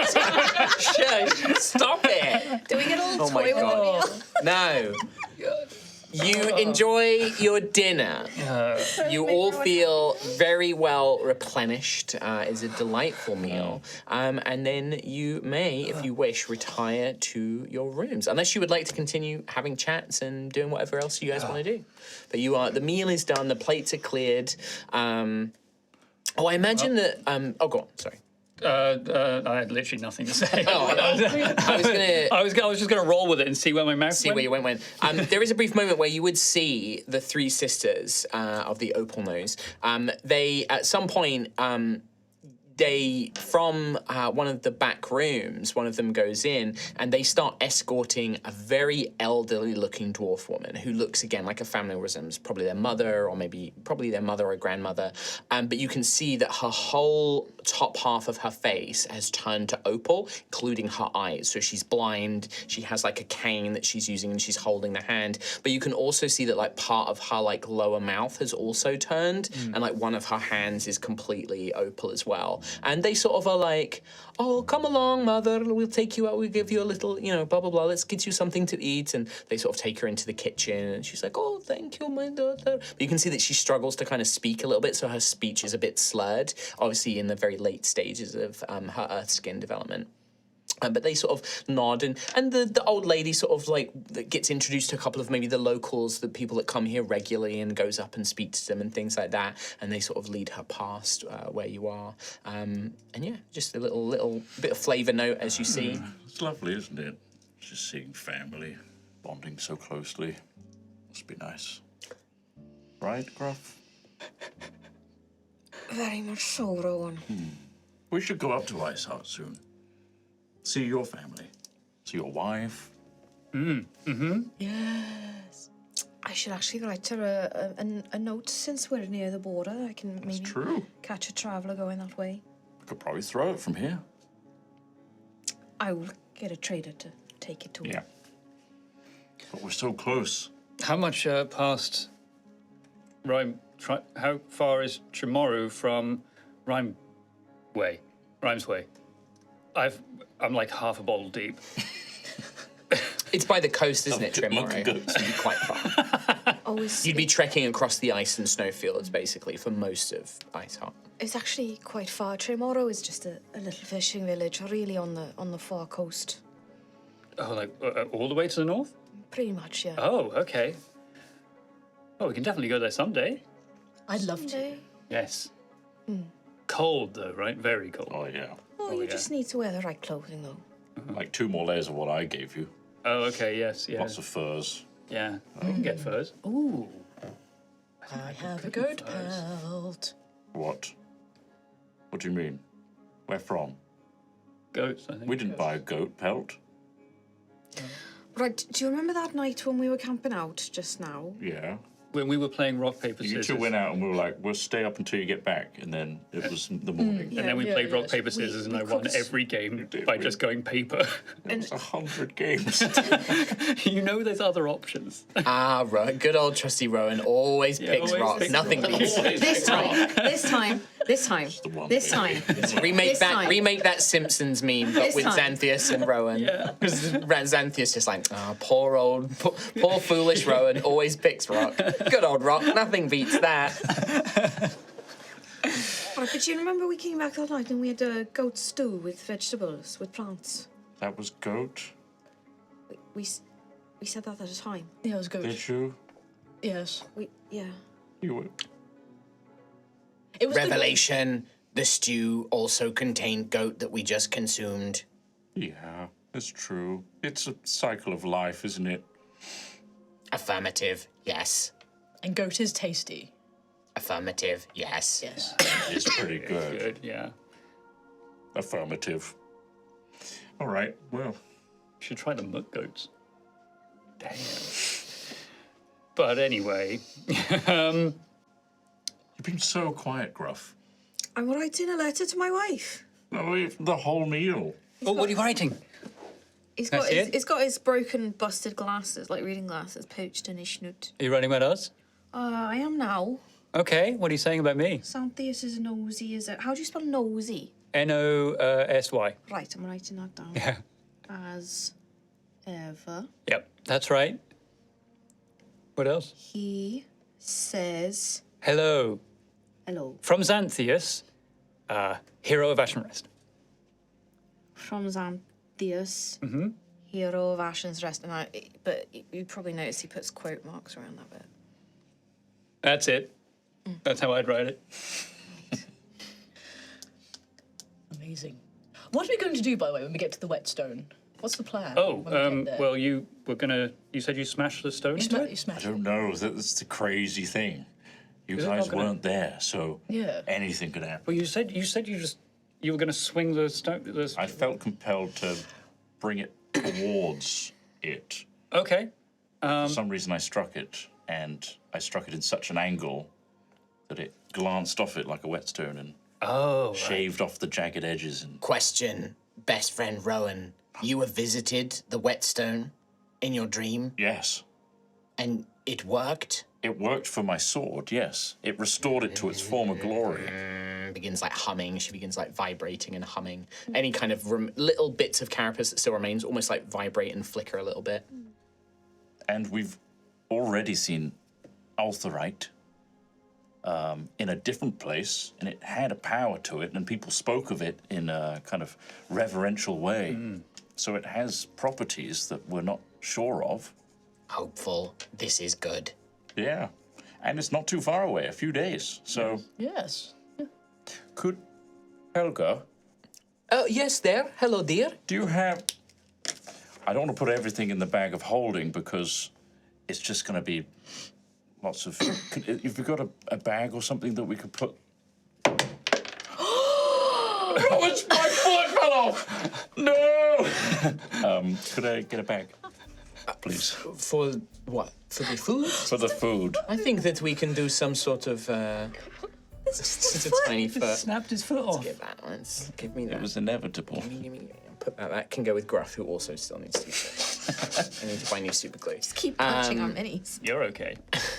For now. Yeah, she'll say like, well, I've got probably some paper bags and things like that we can put food into. Great, But, thank you. yes, but if you want something to transport the goods in, I would recommend the market, as I said. I need to keep it in one place within my bag.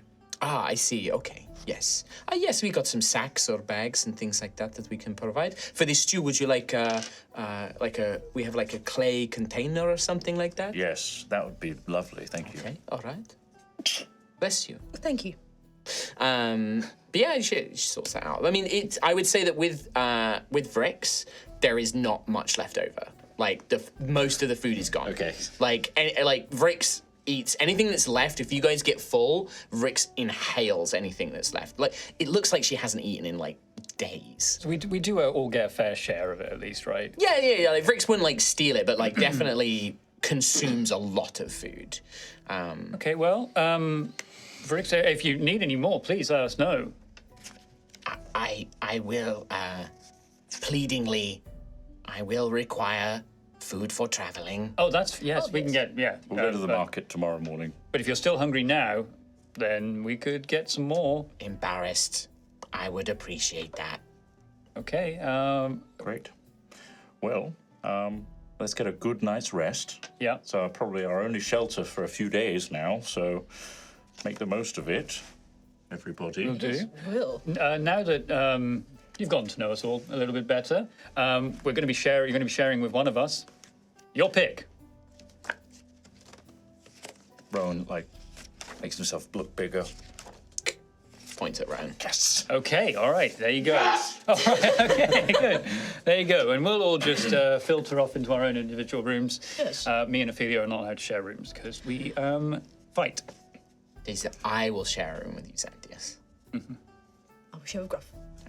With that, you guys make your way to your rooms. I think that you all make your way. They're they're comfortable rooms. They're not like wealthy, opulent rooms, but they're big, soft beds.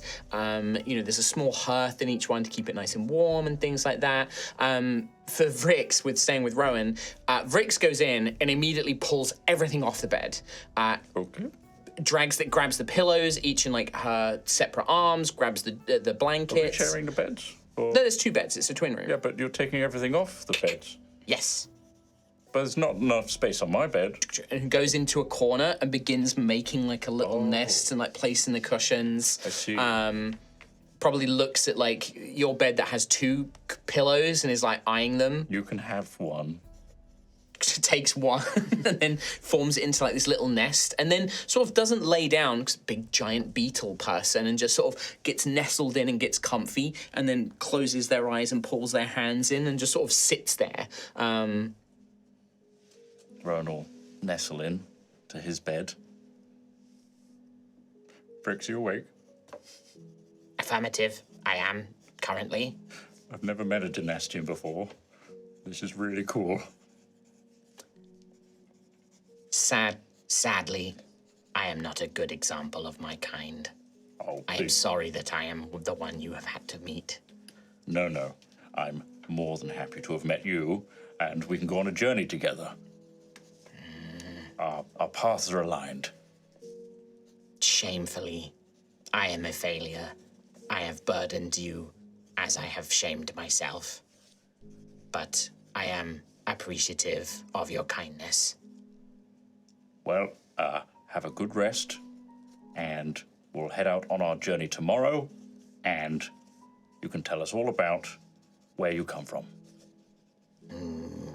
Uncertain. Perhaps I will sleep now. Are you asleep now? Briggs, you asleep? And it makes like a cicada-like noise. Good night. That's it. Just seem to just Yeah. sleep. Just turn it on.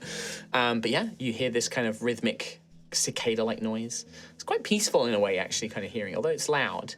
And yeah, you all enjoy another long rest in the Rockin' Cradle Inn.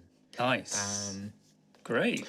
Morning comes, Yeah. no dreams, no anything like that. What is the plan? Do you want to go and get your supplies first, or do you want to head over to meet Scalar? That bed was lovely. Loved it. So good. So Daisy's good. still like wrapped up. Daisy's just Good going to bed. take another 20 to 30 to 40 hours. Well, we can and go to the market while Daisy's yes, here. Come back. market time, everyone. Ophelia, shopping. Shopping! That's right. Lovely. Yes, Gruff. Gruff's already at the he's been out Gruff and he's is back already in. gone. Okay. Gruff's Yeah. already bought the I supplies. came back Yeah. to get you guys. Oh, Yeah. right. Okay. To speed things along, I'm actually going to say that Gruff has. We can sort the supplies out. in the Like next time. I got my Ophelia, letter delivered. We're Like not shopping. I secured someone to deliver my letter and bought like I- the food yeah. and the packs and the bedrolls, all the things that you needed. Gruff's already got it sorted. Thank you, Gruff. No worries. Can we go look for souvenirs, though? Oh, absolutely. There's a lovely little souvenir shop. I actually got this for my my wife. What did you get, and what was the souvenir shop? What did they sell? It was a little market stand. Yeah, what's it do? And who They runs it? Make Souvenirs. They make necklaces of rocks with a hole in them in the middle, that so you can turn it into like a little pendant, kind of like Chinese jade pendants and stuff like that. And he bought 2 pendants, and it is called the Lucky Jade. No, You don't have to name it. It's only a market stand. But who sold it to you? a lovely Jotnir Okay. man, young man, got quite a talent for carving. Okay. Yeah. Cool. Perfect. Cool. Called Bowen. Yeah, there's other, Gruff obviously found that, but there are like other little, this is a kind of like a traders, travelers little village. So there are like little market stands with like local specialties. Well, I think that, no, do I want to do this? Yes. Yeah, I guess I do.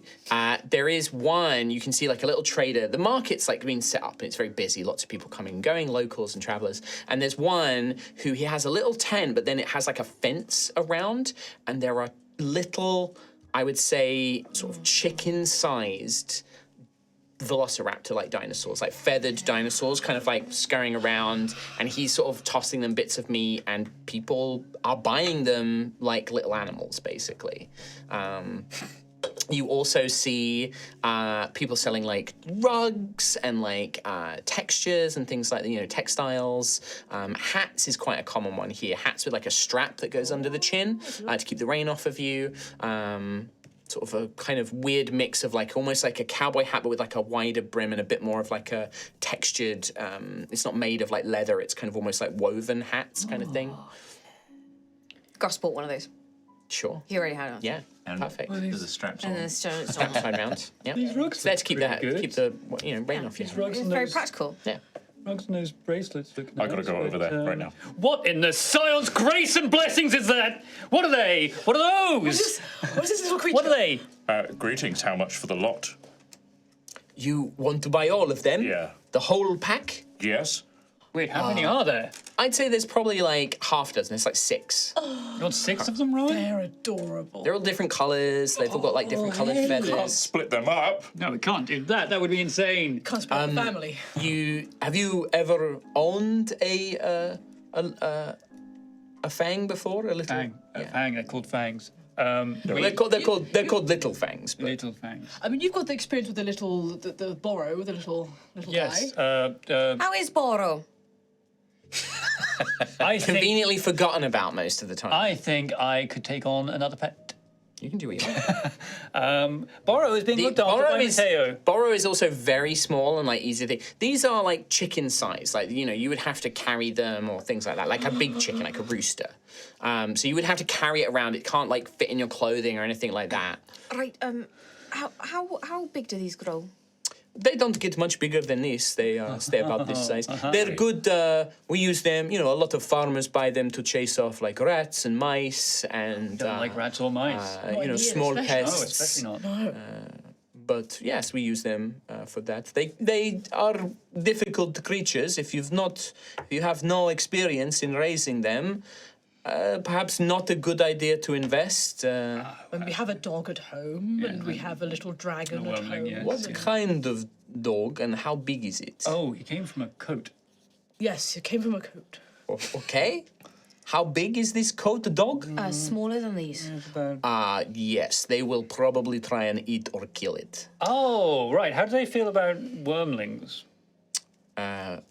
Wormling. So, Borrow's not a wormling. He's got called something else, isn't he? Yes. I can't remember it.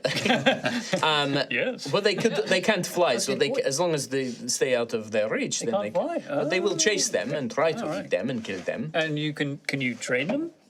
I can train them, but I can't train them for you. Takes time. Little one, how are you doing? Give me an animal handling roll. Rowan? Dragonette. Do they eat dragonettes? Dragonette, There thank you you. go. Thank you, Discord. Thank you. 23. 23. You stick your finger through and you see the owner, this sort of, let's say he's like a half orc, so like human orc, kind of like mixed heritage. He's like, I would be careful. But then this creature kind of comes up and it kind of goes to bite, but then you kind of give it a warning and then it sort of nuzzles in and sort of pushes his, and you give like a little scritch to the top of its snout and it sort of, it starts making a weird purring noise. Oh, I think he loves I me. think he does. Very cute. Do you want a little snack? Can I feed them? What are you going to feed them? Are you going to buy it? How much? 50 gold? Gruff, can I buy can I buy a little fang? I do believe you have your own coin. I do have my own coin, but I want your permission Why do you need my permission? because we're a group and you're our dad. He's just said it. Everyone's thinking it, but Rowan just says it. That's kind of really awkward and embarrassing that you now said that out loud. Will you care for it? Yeah. Will you feed I it love every it. day? Yep. Bearing in mind we're going on treacherous journeys. That's true. But he'll get on so well with Rodri. Oh my god, it's like little fang and big boy. Will you train it? Oh, I will train it every single day, Gruffith. What if it scratches the furniture and pisses on the floor? Then I will repair it and teach it not to. What if it eats a dog? Daisy's not with you right now, so he's sleeping. I will train him not to. We have until we get back to Ashen Rest to train it to not eat the dog. Yeah, okay, yes. Yeah, sure. Every day, I will make a silent image of Stuart Right. and train him not to attack him. I see. That would If potentially he work. keeps going to attack the silent image, he'll go right through it. So when he meets the real one, he'll just assume. No, that's not. No. Not I right. think I know how Okay. these things work. That's true. Because I'll take your advice later. Shall I do it, Ophelia? I mean, Yes. this feels like a really strong and wise idea. Are you getting that one that you nuzzled? I mean, you can't do. What colour would you like the one to be that you're currently? Oh, shit. It can be it can have like a couple of colours in its Can it feathers. be like a sunburst Yeah. kind of colour? Yeah. Like a Gibson Les Paul? Yes! Yes! Are you going to call it Gibson? Gibson. Gibson. Yes. There is Son of absolutely no in-universe reason why they would be He's called just come up with it. Gibson. Rowan's very creative. He's just like, you're called Gibson now. That's your name. Oh.